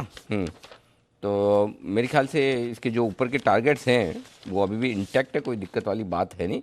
इसको होल्ड करना चाहिए, और अभी भी आगे खरीदारी के इसके जो लेवल्स हैं मेरे ख्याल से आ जाएंगे, कोई चिंता की बात नहीं। 325 और 335, हाँ, तो 317 वाला तो कल ही आ गया था। 325 होल्ड कीजिए, 335 होल्ड कीजिए। वेदांता को जैसे होल्ड किया वैसे इसको भी होल्ड कीजिए। अब ये है ना, ऐसे स्टॉक है कि आपको रोज रोज मज़ा नहीं आएगा। वेदांता में कोई एक भी दिन ऐसा नहीं गया होगा आपको जिस दिन मज़ा आया हो कि अरे आज तो 10, 15, 20 रुपये बढ़ गया, मज़ा आया। लेकिन धीरे धीरे देखिए, 95 रुपये की पहली रिकमेंडेशन से 130, फिर 160, फिर 190, फिर 220, आखिरी रिकमेंडेशन 220 तक थी। वहाँ से बढ़ते बढ़ते आज 245 तक पहुँचा। तो बिना मज़ा आए धीमे धीमे, कभी 2 रुपये, कभी 1 रुपये, कभी 5 रुपये, कभी नीचे, लेकिन फाइनली 240-45 तक पहुंच गया। तो ये हिंदुस्तान जिंक में भी ऐसा ही, ये धीमे धीमे जाएगा 400 रुपये तक आराम से, लेकिन मज़ा आपको नहीं आएगा। तो अभी तक रखा है, रहने दीजिए, शांति से इन्वेस्टमेंट वाले स्टॉक से छोड़ दीजिए। जी दीप। बिल्कुल सर, इन्वेस्टमेंट वाला स्टॉक है, छोड़ दीजिए। टारगेट आया कल एक, आज दूसरे टारगेट की तरफ जा रहा है, आराम से होल्ड करिए, कोई आपको टेंशन नहीं लेनी है। सीमेंट स्टॉक्स में एक्शन आते हुए दिखता है। आज हम दिग्गज निवेशकों के पोर्टफोलियो के बारे में बात कर रहे थे। हमारे स्पेशल शो 11 बजे जो हुआ था उसमें एक स्टॉक फीचर करता है दमानी साहब की लिस्ट में, इंडिया सीमेंट्स। जरा इस पर नजर डालिए, 6% का उछाल इस पर आया है, 180 के पार जाते हुए दिख रहा है। जैन साहब, काफी समय से कंसोलिडेट कर रहा था इंडिया सीमेंट्स, बट आज एक अच्छी मूव आई है, सीमेंट स्पेस पर ही अच्छी मूव है। क्या अब इंडिया सीमेंट्स एक फ्रेश लेग के लिए तैयार हो रहा है? क्या रहा है सर? बिल्कुल बिल्कुल। देखिए, मैं जब मैं शो में था और मैंने डिस्कस भी किया था इंडिया सीमेंट्स, और मैंने उस टाइम पे राकेश जी कुणाल जी को खूब याद किया शो के दौरान। और रीजन बीइंग, देखिए, ठीक है, दमानी जी ने लिया वो तो है ही है, और उसके आसपास ही सबसे पहले रेकमेंड करने वाले एनालिस्ट शायद राकेश जी कुणाल जी थे, और मुझे बिल्कुल याद है, और जबरदस्त उसके बाद मूव दिया। और अभी भी मुझे लगता है कि देखिए, जिस तरीके की उस टाइम पे वैल्यू थी और जो इनकी कैपेसिटी है, उसके सामने जो मार्केट कैप थी, कुछ डेट्स थे बुक्स में या फिर कुछ और भी इश्यूज थे, बट ओवरऑल वो सब चीजें खत्म होती हुई दिख रही है। और मुझे लगता है सीमेंट सेक्टर में जो माहौल बना हुआ है, तो ये स्टॉक भी फ्रेश रन दे सकता है। और बिल्कुल इसको, एक चेन्नई सुपर किंग्स इस कंपनी से निकला, फिर उसके बाद एक अलग प्योर सीमेंट प्ले हो गया, जबरदस्त संकरा ब्रांड बोल के इनके साउथ में चलती है, one of the best players है। सो मुझे लगता है बिल्कुल इस स्टॉक को यहाँ पे होल्ड करना चाहिए, और ले भी सकते हैं। बाकी सीमेंट स्टॉक्स तो मैंने, द लिस्ट इज लॉन्ग, काफी सारे स्टॉक्स बताए हैं, including star cement, NCL industries है, फिर आपके डेक्कन है, साउथ के बहुत सारे प्लेस मैंने बताए हैं। So India cement is a buy on decline from my side. बिल्कुल, तो बाय ऑन डिप्स की स्ट्रैटेजी रखिए इंडिया सीमेंट्स पर। ये है राय आपके लिए, नजर रखिए इस काउंटर पर। 180 के लेवल्स के पार जाते हुए दिख रहा है। राकेश जी, कुणाल जी से भी इसके बारे में चर्चा हुई है और एक एक करके सीमेंट स्टॉक्स पर एक्शन आपको और बढ़ते हुए दिख रहा है। इस बीच वागले साहब ने एक नया स्टॉक आइडेंटिफाई करा है, चलते हैं उनके पास वागले के वंडर के लिए।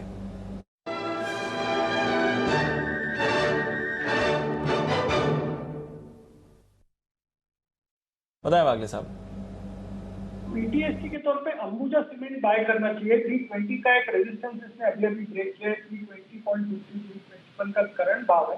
मुझे लगता है यहाँ से 7 से 8 रुपए की मूव कल के दिन में मिलनी चाहिए। बीटीएसटी में आपका 3 रुपए का स्टॉप लॉस, 8 रुपए का टारगेट या मे बी 9 रुपए का टारगेट, 328 से 330 का टारगेट ये होना चाहिए। बिल्कुल, तो सीमेंट की बात हो रही है। मार्केट लीडर या one of the market leaders को इग्नोर आप कैसे कर सकते हैं? अंबुजा सीमेंट पर रखिए नजर। 321 के लेवल्स पर वागले साहब की खरीदारी की राय है। हिमांशु जी के पास चलते हैं, उनके लिए बिगुल बीटीएसटीटी।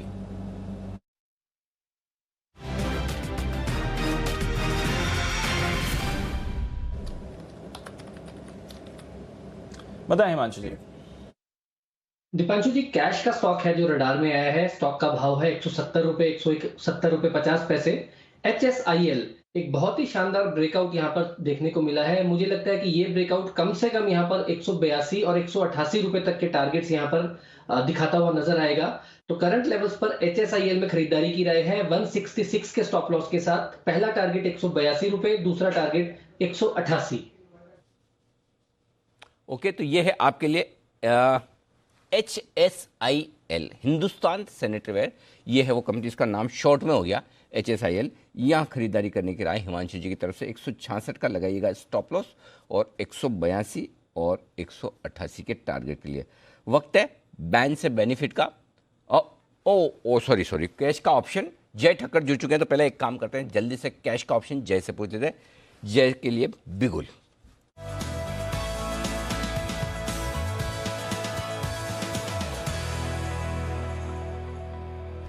बताएं जय, कैश का option. Good afternoon to you Anil ji. Anil ji, morning में जो 14,950 के स्ट्राइक का कॉल ऑप्शन उन्होंने दिया था वो तो प्रॉफिट में बुक करवा दिया। एंड अब जो मैं दे रहा हूँ वो है 14,850 के स्ट्राइक का कॉल ऑप्शन, जो करीब अभी 171 के आसपास ट्रेड कर रहा है। सो 14,850 के स्ट्राइक का कॉल ऑप्शन खरीदना है 171 के आसपास। यहाँ पे स्टॉप लॉस प्लेस करना है अनिल जी 129 पर। फर्स्ट टारगेट जो इसका बनेगा वो है 204 का। सेकंड टारगेट बनेगा 222 का। 204, 222 ये दो टारगेट्स के लिए 14,850 के स्ट्राइक का कॉल ऑप्शन खरीद कर चलना है।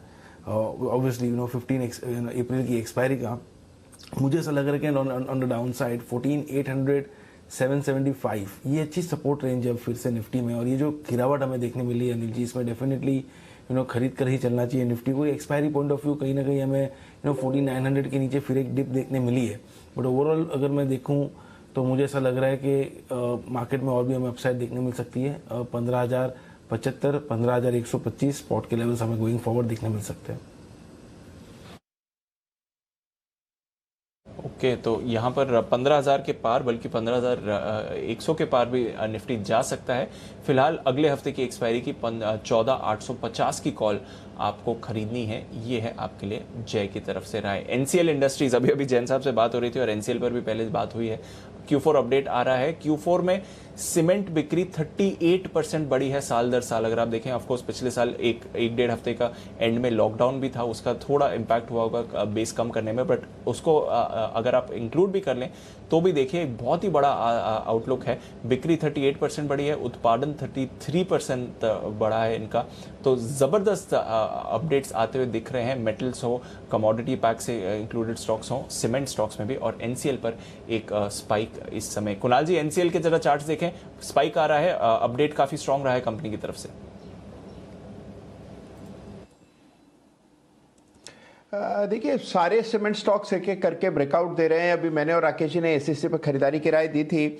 और दीपांशु, एनसीएल का चार्ट भी बहुत जबरदस्त है, ब्रेकआउट आ रहा है और ये ब्रेकआउट काफी इंपॉर्टेंट है। एक मामूली से रेजिस्टेंस दिखाई देती है जो कि मौजूदा स्तर से बहुत करीब यानी कि 183-84 के आसपास है। 183-184 जैसे स्टॉक पार कर लेगा, इसमें एक बड़ा ब्रेकआउट होगा और फिर आपको ये 200 तक सीधे जाते हुए नजर आएगा। तो मेरी राय में 183 हाफ के ऊपर डेफिनेटली बाय करना चाहिए। टारगेट होगा 200 रुपीज का। ओके, तो ये है आपके लिए एनसीएल पर 200 के टारगेट्स के लिए खरीदारी करके चलनी चाहिए। बड़ा स्पाइक इस काउंटर पर फिलहाल आपको आते हुए दिख रहा है, नजर रखिए, इग्नोर नहीं कर सकते हैं। कमोडिटीज की बात करी तो नजर रखिए बलरामपुर चीनी पर भी अभी थोड़ी देर पहले इस पर बात हुई थी, सचिन जी रेकमेंड करके गए थे। बलरामपुर चीनी 9% ऊपर दिखा रहा है, अगर मैं अपनी स्क्रीन ठीक 9% ऊपर बलरामपुर चीनी इस समय आपको दिखेगा। 235 के लेवल्स के करीब बलरामपुर आपको आते हुए दिख रहा है। तो जबरदस्त उछाल उस काउंटर में भी फिलहाल बना हुआ है। तो एक एक करके कैश स्टॉक्स में आपको एक बढ़िया रुझान बनते हुए दिख रहा है। सेंचुरी टेक्सटाइल्स पर एक अच्छी मूव आई है, 7% ऊपर सेंचुरी टेक्सटाइल्स भी इस समय दिख रहा है। हिमांशु जी जरा सेंचुरी के चार्ट्स देखें, बताएं क्या चल रहा है इसमें। जी दीपांशु, एक अच्छा ब्रेकआउट दीपांशु मुझे लगता है कि यहाँ पर स्टॉक में आज देखने को मिला है। 470 रुपए के एक स्टॉप लॉस के साथ यहाँ पर पोजीशन होल्ड की जा सकती है। अगर फ्रेश खरीदारी का नजरिया है तो भी मुझे लगता है कि 470 के स्टॉप लॉस के साथ यहाँ पे खरीदारी की जा सकती है। इमीडिएट रेजिस्टेंस जो है चार्ट पर वो 490-492 रुपए का है। तो मुझे लगता है कि चार्ट सेटअप पॉजिटिव है और 490 से 492 रुपए के टारगेट के लिए यहाँ पर खरीदारी का मन बनाया जा सकता है। बिल्कुल, खरीदारी का रुझान बना के चलें। सेंचुरी टेक्सटाइल्स पर भी आपको रखनी है नजर। ये तो रही काफी सारे स्टॉक मूवमेंट्स की सवाल। इंडेक्स पर फाइनल रणनीति क्या बनाकर जाएं आप वीकली एक्सपायरी से पहले। जल्दी से चलते हैं अनिल जी के पास फाइनल स्ट्रैटेजी के लिए।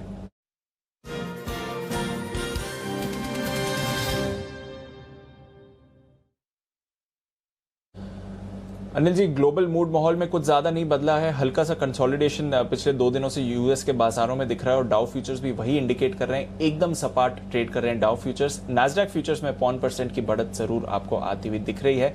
यूरोप में भी ठीक ठाक एक्शन है सर। फ्रांस में थोड़ी तेजी है, जर्मनी और यूके एकदम सपाट है और कच्चे तेल गोल्ड पर भी कुछ ज्यादा एक्शन इस समय नहीं बन रहा है। तो एकदम फ्लैट है, माइल्डली पॉजिटिव ग्लोबल क्यूज है। क्या करके जाएं सर? जब आप ये सब बोल रहे थे तब मैं ये देख रहा था कि पिछले 5-7 दिनों में हमारे यहाँ क्या हुआ। तो पिछले 5-7 दिनों में दीप हमारे यहाँ ये हुआ है कि 7 दिनों में 2 क्लोजिंग हमें 14,800 के ऊपर की मिली है। पहली मिली है 14,845 और दूसरी मिली है 14,867, 867। और आज जो क्लोजिंग मिलेगी ये उन दोनों से ऊपर की मिलेगी, 14,867 से ऊपर की, 870 से ऊपर की मान लीजिए, ठीक है ना। तो 2 हफ्तों की हायर क्लोजिंग पर जाकर निफ्टी बंद होता हुआ दिख रहा है। तो 14,900 के बेहद करीब बंद हो रहा है, हायर लेवल पर बंद हो रहा है। तो ऐसे तो ठीक है, कोई समस्या नहीं है। ट्रेडिंग रेंज के हायर एंड के आसपास जाकर बंद हो रहा है, 14,875, 14,950 जिसको हम स्ट्रॉन्ग रेजिस्टेंस जोन बोल रहे थे, वहाँ तक पहुँचा है, उसके आसपास बंद होता दिख रहा है। तो वैसे ठीक है, कोई दिक्कत नहीं। अब यहाँ से आगे बढ़ने के लिए आपको एफआईज की खरीदारी, कोरोना के कम होते आंकड़े और ग्लोबल मार्केट्स की मजबूती, 3 चीज़ें जो ट्रिगर्स हैं उनमें से कम कोई 2 तो मजबूत चाहिए। उसका रीज़न ये है कि बैंक निफ्टी आपका साथ दे नहीं रहा है। जो बैंक निफ्टी से आपको जो सपोर्ट चाहिए, देखिए बैंक निफ्टी एक दिन की आउट परफॉर्मेंस दिखाने के बाद आज फिर से 200 पॉइंट लुढ़क गया। तो जब सुबह हम यही बात कर रहे थे कि जब तक कोरोना के आंकड़े कम नहीं होंगे ना, बैंक निफ्टी के लिए लगातार मजबूत रहना मुश्किल है। हालांकि आज हमने सुबह जब वो एक शॉर्ट कवरिंग के तौर पर कॉल दिया भी था तो वहाँ पर 33,300 के आसपास तक पहुँचा है। जो 33,300 का कॉल ऑप्शन 90 था वो 190 का हाई बनाकर फिर नीचे आया है। तो आई एम श्योर आपने या तो प्रॉफिट बुक किया होगा या स्टॉप लॉस रखा होगा। बट एनीवे कुल मिलाकर ये है कि कल के लिए जहाँ तक संकेत है वही वाली बात है, Nifty long, bank Nifty short, या फिर सिंपल चीज़ है आप अपनी पोजीशन को हेज करके चलें। निफ्टी में आप तेज़ी करके चलें तो आप नीचे 14,800 का पुट ऑप्शन खरीद लीजिए अगर खरीदना चाहें तो, या आप स्टॉक्स में तेज़ी करके रहें, वो ज़्यादा बढ़िया है। तो जहाँ तेज़ी है वहीं पर फोकस करिए, सीमेंट, फार्मा, फिर आपका मेटल्स। तो ये कुछ हद तक आईटी, तो जो पॉकेट्स तेजी की है वहाँ पर फोकस करना चाहिए। इंडेक्स को लेकर कोई खास समस्या है नहीं और चिंता करने की बात है नहीं, बस अपनी हेजिंग और अपने रिस्क मैनेजमेंट को ध्यान में रखिए। जी दीप। बिल्कुल, रिस्क मैनेजमेंट बहुत ज़रूरी है इस बाजार में। स्पेशली हम देख रहे हैं कि थोड़ी मुनाफा वसूली आती हुई दिख रही है जैसे जैसे हम क्लोज में जा रहे हैं, इंडेक्स लेवल पर ही और साथ ही स्टॉक स्पेसिफिक भी। बट कोई परेशानी की बात नहीं है, निफ्टी अभी भी स्ट्रांग है, बैंक निफ्टी उसके मुकाबले थोड़ा कमज़ोर दिख रहा है। चलिए कुछ और कॉल्स लेते हैं क्लोजिंग से पहले। जय का जैकपॉट अगली कॉल।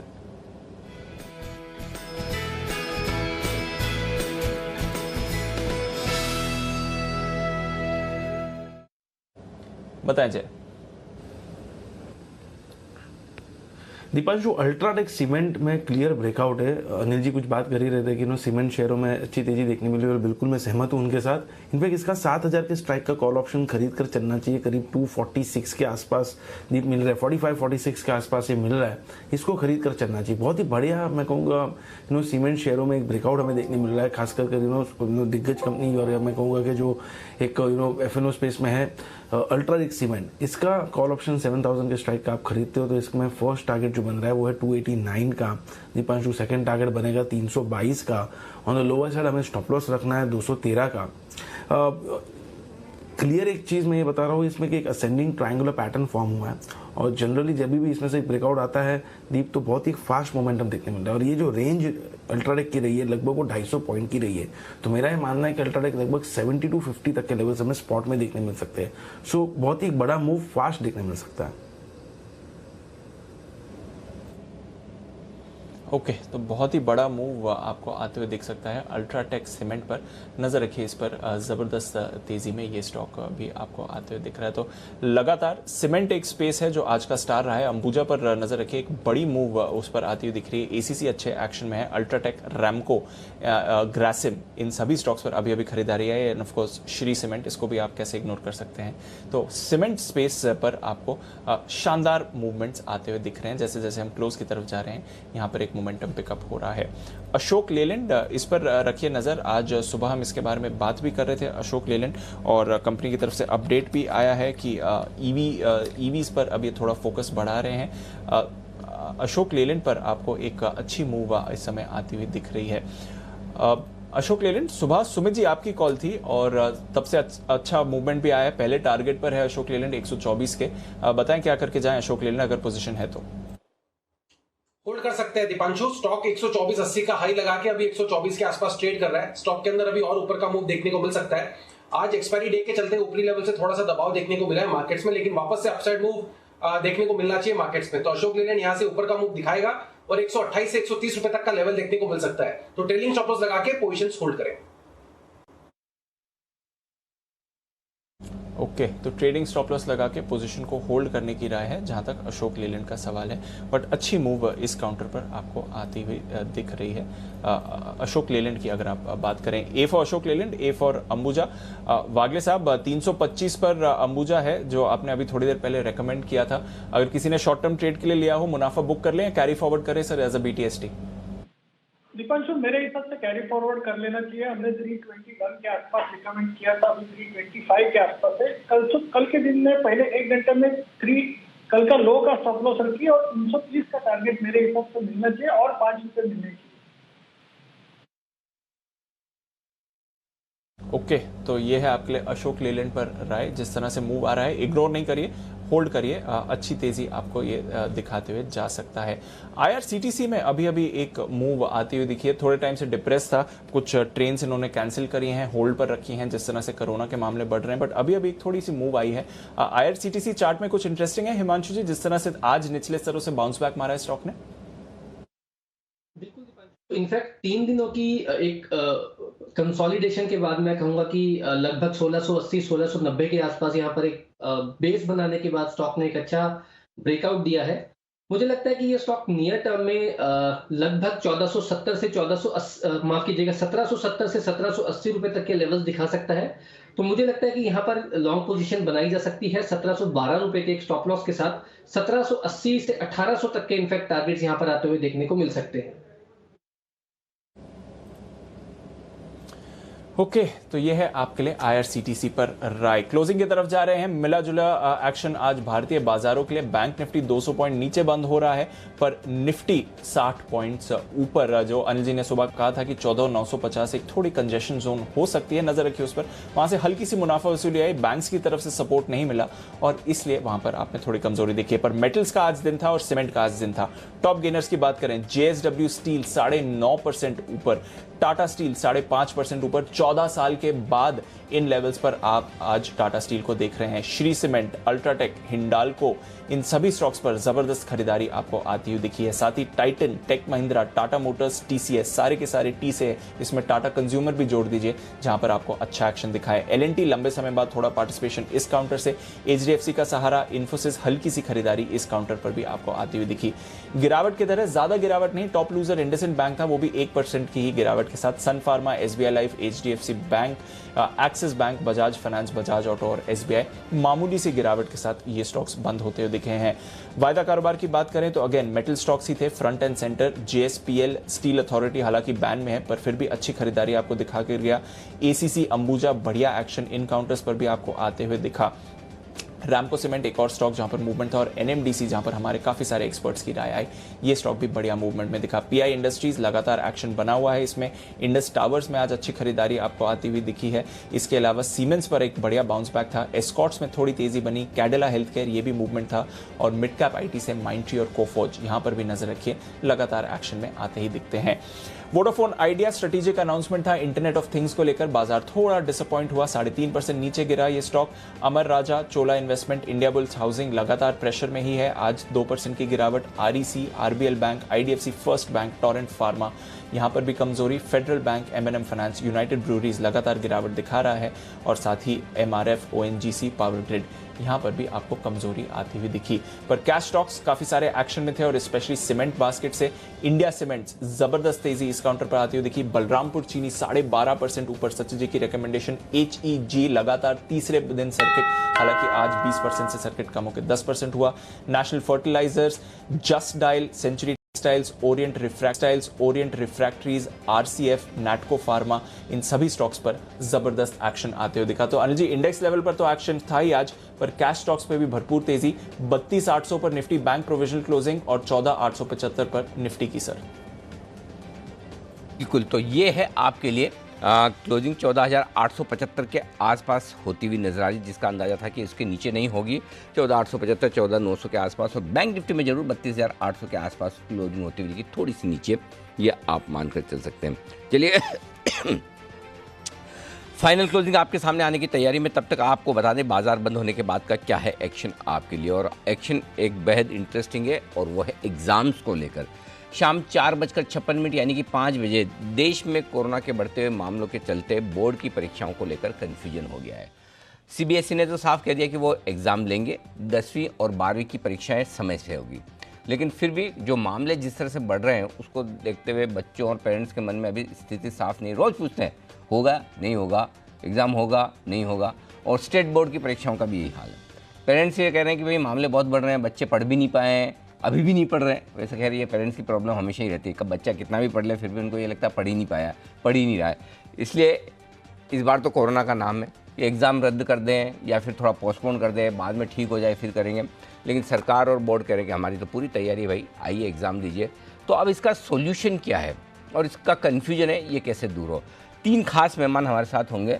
जाने माने शिक्षाविद जयेश राजपूत साहब होंगे, साथ ही VT इंटरनेशनल स्कूल के CEO और MD डॉक्टर विनय जैन साहब होंगे हमारे साथ, और दिल्ली पेरेंट्स एसोसिएशन की प्रेसिडेंट अपराजिता जी गौतम ये होंगे हमारे साथ, जो बताएंगे आपको इस मुद्दे से जुड़े हुए सारे सवालों के जवाब। बोर्ड की बारी, कोरोना भारी, शाम 4:56 पर आपके लिए। अच्छा जैन साहब, इसी से जुड़ा हुआ एक सवाल, क्या आपके साथ भी ऐसा हुआ है बचपन में कि आपने कितनी भी पढ़ाई की हो लेकिन फिर भी आपके पेरेंट्स को यही लगता है कि पढ़ता नहीं है बिल्कुल भी? जब आप बोल रहे थे तभी मैं सोचा कि आपने तो जबरदस्त स्टेटमेंट दिया ये। नहीं, ऐसा तो होता, देखिए पेरेंट्स को तो लगता है कि बच्चा तो पढ़ ही नहीं रहा है, बट फिर भी थोड़ा मैं सिंसियर था उस टाइम पे और मेरे ऊपर पेरेंट्स का थोड़ा भरोसा ज्यादा था, तो मान लेते थे कि मैं झूठ नहीं बोल रहा हूँ। बट यस, रेगुलर बेसिस पे थोड़ा कम पढ़ता था, तो बोले भाई रोज पढ़ो क्या, एग्जाम के टाइम पे इतनी मेहनत कर रही हो, एक साथ करते हो, थोड़ा थोड़ा रोज SIP के जैसे रोज करो काम, तो वो मैं नहीं करता था, तो उसके लिए हमेशा सुनना नहीं तो चाहिए। आपसे पूछने के पीछे आपका अनुभव जानने में इंटरेस्ट कम है, मेरा इंटरेस्ट आपको सलाह नसीहत देने में ज़्यादा है कि जो आपके साथ बीता वो आप अपने बच्चों के साथ नहीं बिताएं, या आप अज्यूम करके चले आपके बच्चे भी बराबर बढ़िया पढ़ रहे हैं, उन्हें बिल्कुल भी बार बार पढ़ने के लिए आप ना कहें, अपने आप पढ़ लेंगे। जैसे आप अपने आप पढ़े ना और आपको कॉन्फिडेंस था कि मैं पढ़ रहा हूँ, वैसे ही सारे भी पढ़ रहे हैं। लेकिन एग्ज़ाम होगा कि नहीं ये बताया जाएगा और शाम को इस पूरे मुद्दे पर करेंगे चर्चा। जी बंसल जी। देखिए अनिल जी, एक और समस्या है, आप जैसे जैन साहब जैसे लोग जो मतलब कि बच्चों को कुछ नहीं बोलें कि पढ़ नहीं रहे हो, ठीक पढ़ रहे हो, अगर कुछ ना बोलो तो अनिल जी फिर वाइफ की दिक्कत होती है। वाइफ यही बोलती है, पूछ लीजिए जैन साहब को कि बच्चे को भी अपने जैसा बनाना है क्या। देखिए कुछ कुछ समस्याओं का समाधान नहीं है, और ऐसी बातें करके आप है ना दीप को डिमोटिवेट करने की कोशिश बिल्कुल भी ना करें। अगर मैं मतलब ये वो पार्लियामेंट टाइप वाला होता तो मैं बोलता कि इन शब्दों को इस पे मतलब कार्यवाही से निकाल दिया जाए, इन्हें रिकॉर्ड ना किया जाए, लेकिन हो गए रिकॉर्ड। तो अब ये प्रॉब्लम इंडिविजुअल प्रॉब्लम जिसे आपको अपने हिसाब से हैंडल करना है, लेकिन बाकी प्रॉब्लम्स हम हैंडल करेंगे। अगर बच्चों के एग्ज़ाम से रिलेटेड है, शाम के 5 बजे के शो में ये ज़रूर देखेगा। अब आइए दूसरा शो, शाम को 6:30 बजे वाला। ये बड़ा इंटरेस्टिंग शो है और टेक्नोलॉजी का इस्तेमाल करने वाले, मोबाइल से बैंकिंग लेन देन करने वाले लोगों के लिए ये बड़ी इंटरेस्टिंग चीज़ है जो आज शाम को 6:30 बजे वाले शो में हम बताने वाले हैं। जल्दी आप अपने मोबाइल वॉलेट को ATM कार्ड की तरह इस्तेमाल कर सकेंगे। RBI ने अपने ज़रूरी ऐलान में प्रीपेड इंस्ट्रूमेंट्स, जो भी प्रीपेड है ना, उसमें उन्होंने ये कहा है कि इसमें भी आप इंटर ऑपरेबिलिटी कर सकते हैं, यानी कि एक से दूसरी जगह। इसका मतलब ये है कि आप एक पेमेंट वॉलेट से दूसरे प्लेटफॉर्म के पेमेंट वॉलेट पर भी ट्रांसफ़र कर सकते हैं पैसे, है ना। इससे न सिर्फ प्रीपेड इंस्ट्रूमेंट्स के पास बैंकों जैसी फैसिलिटी आ जाएगी, बल्कि जो लोग बिना बैंक अकाउंट खुलवाए मोबाइल वॉलेट के जरिए पैसा लेना देने का काम करते हैं, ट्रांसफ़र करने का काम करते हैं, उनको भी फ़ायदा होगा। इसी पर आज पूरी चर्चा होगी मनी गुरु में शाम 6:26 यानी कि 6:30 बजे पर। डिजिटल वॉलेट बना डेबिट कार्ड, और आज हमारे साथ होंगे पेमेंट काउंसिल ऑफ इंडिया के चेयरमैन नवीन सूर्या साहब और मनी टैप के chief business officer Kunal Verma साहब। ये आपके लिए बड़ा खास आज का शो है, मिस मत कीजिएगा। और रात 8 बजे इंडिया 360 में आज आपके लिए होंगे कुछ बेहद खास मुद्दे। कवर स्टोरी में हम बात करेंगे लगातार तेज होते कोरोना के मामले और उससे लड़ने के लिए क्यों है राज्यों को साथ आने की जरूरत। कोरोना से जंग लड़ना होगा संग। पीएम मोदी राज्यों के साथ आज शाम 6:30 बजे बैठक करने वाले हैं। उस बैठक में क्या कुछ होता है इससे भी हम आपको विस्तार से बताएंगे। कोरोना से बच्चों को बचाओ। कोरोना की चपेट में अब बच्चे भी बड़ी संख्या में आने लगे हैं, उनमें कई तरह के लक्षण दिख भी रहे हैं, तो ऐसे में उन्हें कैसे बचाया जाए इस पर होगी ये खास बातचीत भी। देंगे आपको बंगाल के चौथे चरण के रण में आज क्या क्या हुआ है उसका पूरा अपडेट। बंगाल का रण चौथा चरण। और कवर स्टोरी में आखिर में बात करेंगे उत्तराखंड के जंगलों में लगी आग की, और हाई कोर्ट ने यह कहा है कि आर्टिफिशियल रेन का इस्तेमाल किया जाए, यानी कि बारिश की जाए नकली वाली, जिससे कि आग पर काबू पाया जा सके। तो जंगल की आग बुझाएगी आर्टिफिशियल रेन, ये होगी एक और स्टोरी। इसके अलावा बाकी सारे अपडेट स्टोरी, आपके काम की खबरें, वो तो हमेशा होनी ही है। ये है आपके लिए बड़ा एक्शन। तो आइए आप भी हमारे इस शो का हिस्सा बन सकते हैं। #ZeeIndia360 और शाम 7:56 पर ज़रूर जुड़िएगा। कल वायदा कारोबार की एक्सपायरी तो आज हो गई। कल है इस हफ्ते का आखिरी दिन और बड़े दिनों बाद पहला पूरा हफ्ता हमने काम किया है, तो आप थक भी गए होंगे। कल और काम कीजिए। अगले हफ्ते बुधवार को छुट्टी है, उसके अगले हफ्ते फिर बुधवार को छुट्टी है, तो 2 हफ्ते फिर से 4 ट्रेडिंग सेशन वाले होंगे। लेकिन कल नई वीकली सीरीज़ के साथ आपसे फिर से मुलाकात होगी और मुझे और दीप को इजाज़त दीजिए। आप सभी का से विदा लेने का वक्त है। जैन साहब, वागले साहब, कुणाल जी, राकेश जी, सुमित जी, हिमांशु जी, जय ठक्कर साहब, आप सबका बहुत बहुत धन्यवाद वक्त निकालने के लिए। शुक्रिया। Thank you.